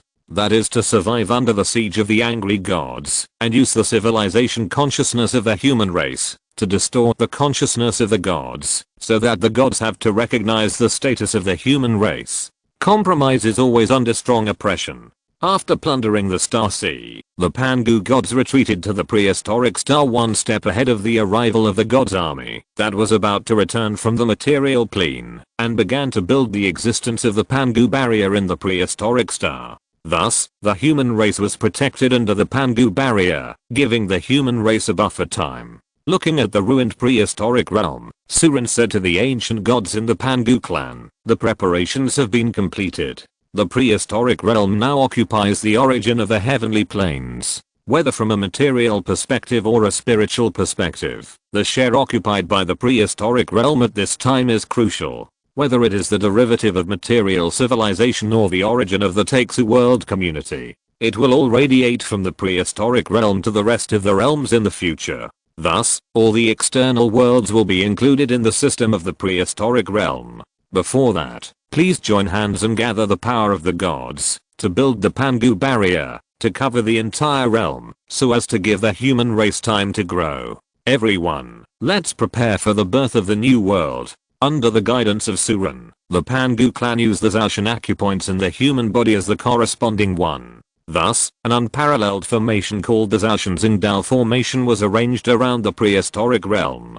The Zaoshan star array gathers the power of the heavens into stars, which correspond to the blood of the acupoints in the human body, so that the human race can use the power of the heavens to spread its existence in the world of the heavens. The birth of the human race was derived from the anti-god race with the sacrifice of the spirits of heaven and earth, before it was recognized by the gods. In the eyes of the gods, the existence of the human race is a mistake that should be erased. In order to prevent the human race from being erased, the Pangu clan had to do extraordinary things.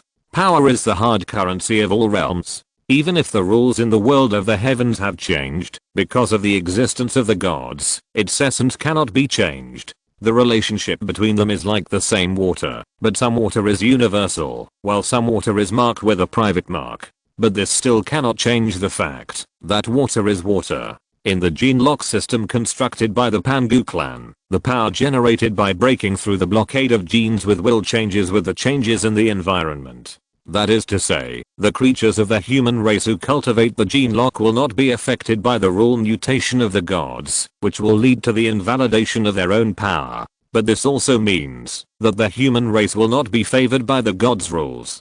Crisis and opportunity go hand in hand. Tendency and balance coexist. The higher you are praised, the more miserable you die. While accepting the favor of the world's rules, it also means that once you lose the favor, death will follow you like a shadow. As the saying goes, being with the king is like being with the tiger. The existence of gods is much stronger than that of the emperor. When the gods favor you, you will have smooth sailing all the way to the realm of gods. And when the gods hate you, the scene of the coming of death will be staged at all times. At this time, the human race, who was born against the gods, is undoubtedly a race hated by the gods.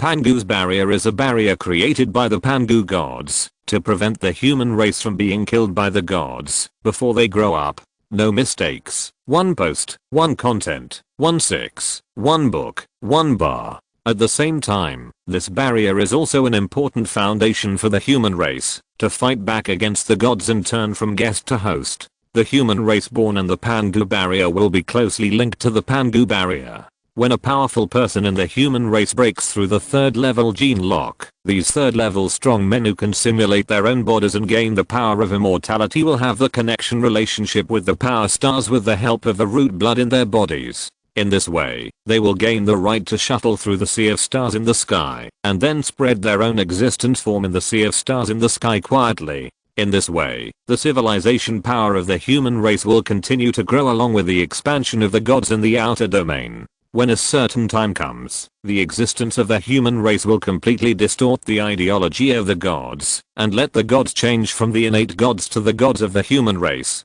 This form of transformation is irreversible. As long as the human race occupies the protagonist of the material world for one day, this transformation will continue without stopping.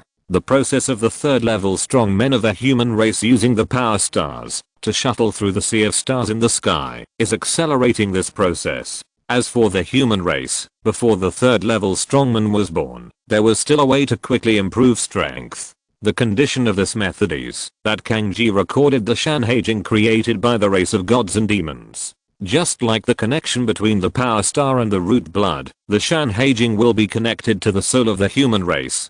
Kangji engraved the Shanhaijing in the depths of the soul of every human race, and the depth of this engraving is at the same level as the tunnel fire. It can also be said that the tunnel fire is a necessary condition for awakening the Shanhaijing engraved in the soul of the human race. As long as the human race creatures are in a life and death crisis, they can break through the gene blockade with the help of the tunnel fire and open the first level gene lock. Then this human creature can awaken the Shanhaijing in the depths of the soul, and thus obtain the important qualification to shuttle between the Texu world community and the Shanhaijing. In this way, the human race strongmen who open the first and second level gene locks can obtain the power of gods and demons recorded in the Shanhaijing from the Texu world. The human race strongmen who open the third and fourth level gene locks can spread the concept of the existence of the human race in the sea of stars. The strong human race who unlocks the fifth order gene lock can create the road to the future. With 3 parallel paths, the human race will reverse the anti-god situation, thereby gaining the support of the gods and officially occupying the position of the true protagonist of heaven and earth. By then, gods are also humans, and demons are also humans. The human race will form the foundation of the gods and demons in the heavens, and will remain unchanged forever. The card volume burst. There are only 2 chapters today, and 4 chapters will be restored tomorrow. Please forgive me, readers. At the same time, please subscribe and support. Chapter 175 Material Existence Determines Ideology. The powers of the heavens gathered in his hands, hanging like stars in the sky of the prehistoric realm, thus outlining a beautiful picture scroll along mysterious trajectories. With the sun and the moon as the main force of the Zhaoshan star array, 365 main stars accompanied the rotation of the sun and the moon to form the yin-yang order. In addition, 14,800 auxiliary stars extended the order of the heavens, and billions of stars interpreted the order of power as branches and leaves, so as to bring all the existing initial rules of power into the control of the Pangu barrier. The yin-yang order symbolizes the existence of gods and demons and is unshakable. The 365 main stars symbolize the world of the heavens extended by gods and demons, which is the foundation for the extension of all the orders of gods and demons. The 14,800 auxiliary stars represent the secondary rules and orders interwoven in the world of the heavens. The power of billions of stars represents the old powers that are constantly born and died between heaven and earth, as well as the demise and birth of new powers. Under the control of the Pangu clan, the Pangu barrier quickly took shape around the prehistoric realm. Thus, it enveloped the entire prehistoric realm, so that the prehistoric realm could take advantage of its special position. It naturally occupied the root of the world of the heavens, and became the unshakable foundation of all order. Standing above the earth, a piece of sky was strongly supported by the hands of the Pangu clan. The vast and boundless divine power surged between heaven and earth, mobilizing the power order formed by the gathering of the stars in the sky. Then it connected the heavens and the worlds directly to the void, and turned into the original source in the depths of the void. After the initial construction of the Pangu barrier was completed, the Shanhaijing in Kanga's hands, which recorded the gods, demons, and beasts, began to flip rapidly in Kanga's hands. As the pages of the book were turned, Kangji whispered, "The existence of gods and demons is unknown. In the past, gods and demons revealed their power in the world, which was passively known to all living beings. With powerful thinking interference, all living beings obeyed the guidance of gods and demons. In other words, all living beings' cognition of gods and demons is abstract. The image of gods and demons in the eyes of all living beings depends entirely on the purpose of gods and demons. When gods and demons are in a good mood, they can be a breeze, a stream, or even a beam of light. When gods and demons are in a bad mood, they can be violent storms, turbulent mountains and rivers, and even droughts in the world. This is not good. Gods and demons need to establish a connection with the human race, and it is an inseparable connection. Shanhaijing turned into rays of light in Kangji's hands, like a sun, merging towards Pangu's barrier. The knowledge recorded in Shanhaijing merged with the power of the heavens collected by Pangu's barrier, thus becoming a device that continuously spreads power signals to the outside world. Dividing line in the heavens, the gods are roaring about everything that happened in the lower world. The anger is like a raging fire, burning the gods' reason. Once the gods find a way to the lower world, they will definitely kill the daring guy in the most cruel way. The power of the gods comes from the power of the combination of the emotions and aura of all living beings. In other words, once the living beings in the lower world are annihilated, then the glory of the gods will decline rapidly, leading to the continuous occurrence of the fall of the gods. The gods absorb power in a holistic way. For the gods, as long as the living beings in the lower world do not disappear completely, the overall power that permeates the world of the heavens cannot be replenished. Then the gods are indifferent to some of the existences among the gods, who annihilate one or two worlds or slaughter billions of lives. Even if it is because of some unpredictable situation that causes the gods to completely slaughter all the living beings in the lower world, the gods will not hesitate to act and let the living beings in the lower world see the cruel side of the gods. As long as the gods can recreate all living beings within a certain period of time, so as to promote the emotional power derived from living beings, to combine with spiritual energy, so as to give birth to the power, and replenish the power of the gods, then the gods can destroy the lower world at will to achieve the eternal goal of the gods. Sometimes, the difference between gods and demons is only that the slaughter of gods is efficient and painless. In an instant, the whole world is annihilated and collapsed. Before all living beings even react, the whole world has turned into dust in the universe. The slaughter of demons is cruel, at least compared to the feelings of living beings. It is an inefficient slaughter. But all this is based on the premise that the gods are in the state of initiative. For example, without any sign, 80% of the living beings in the lower world were killed directly. This is not only a slap in the face of the gods. At the same time, it also makes the gods think of some bad ideas. The memory of the gods is eternal. The memory burden for mortals is a kind of wealth for the gods. Only with enough memory reserves can the gods become more and more powerful in the past time and space. There is no mistake in the content of the first post in the book, which is 629. The past time and space contain endless treasures, and the gods are the gold diggers who dig for this treasure. There was once a proposal in front of the gods, and the gods put it aside. Now, when the precursor of this proposal appears in front of the gods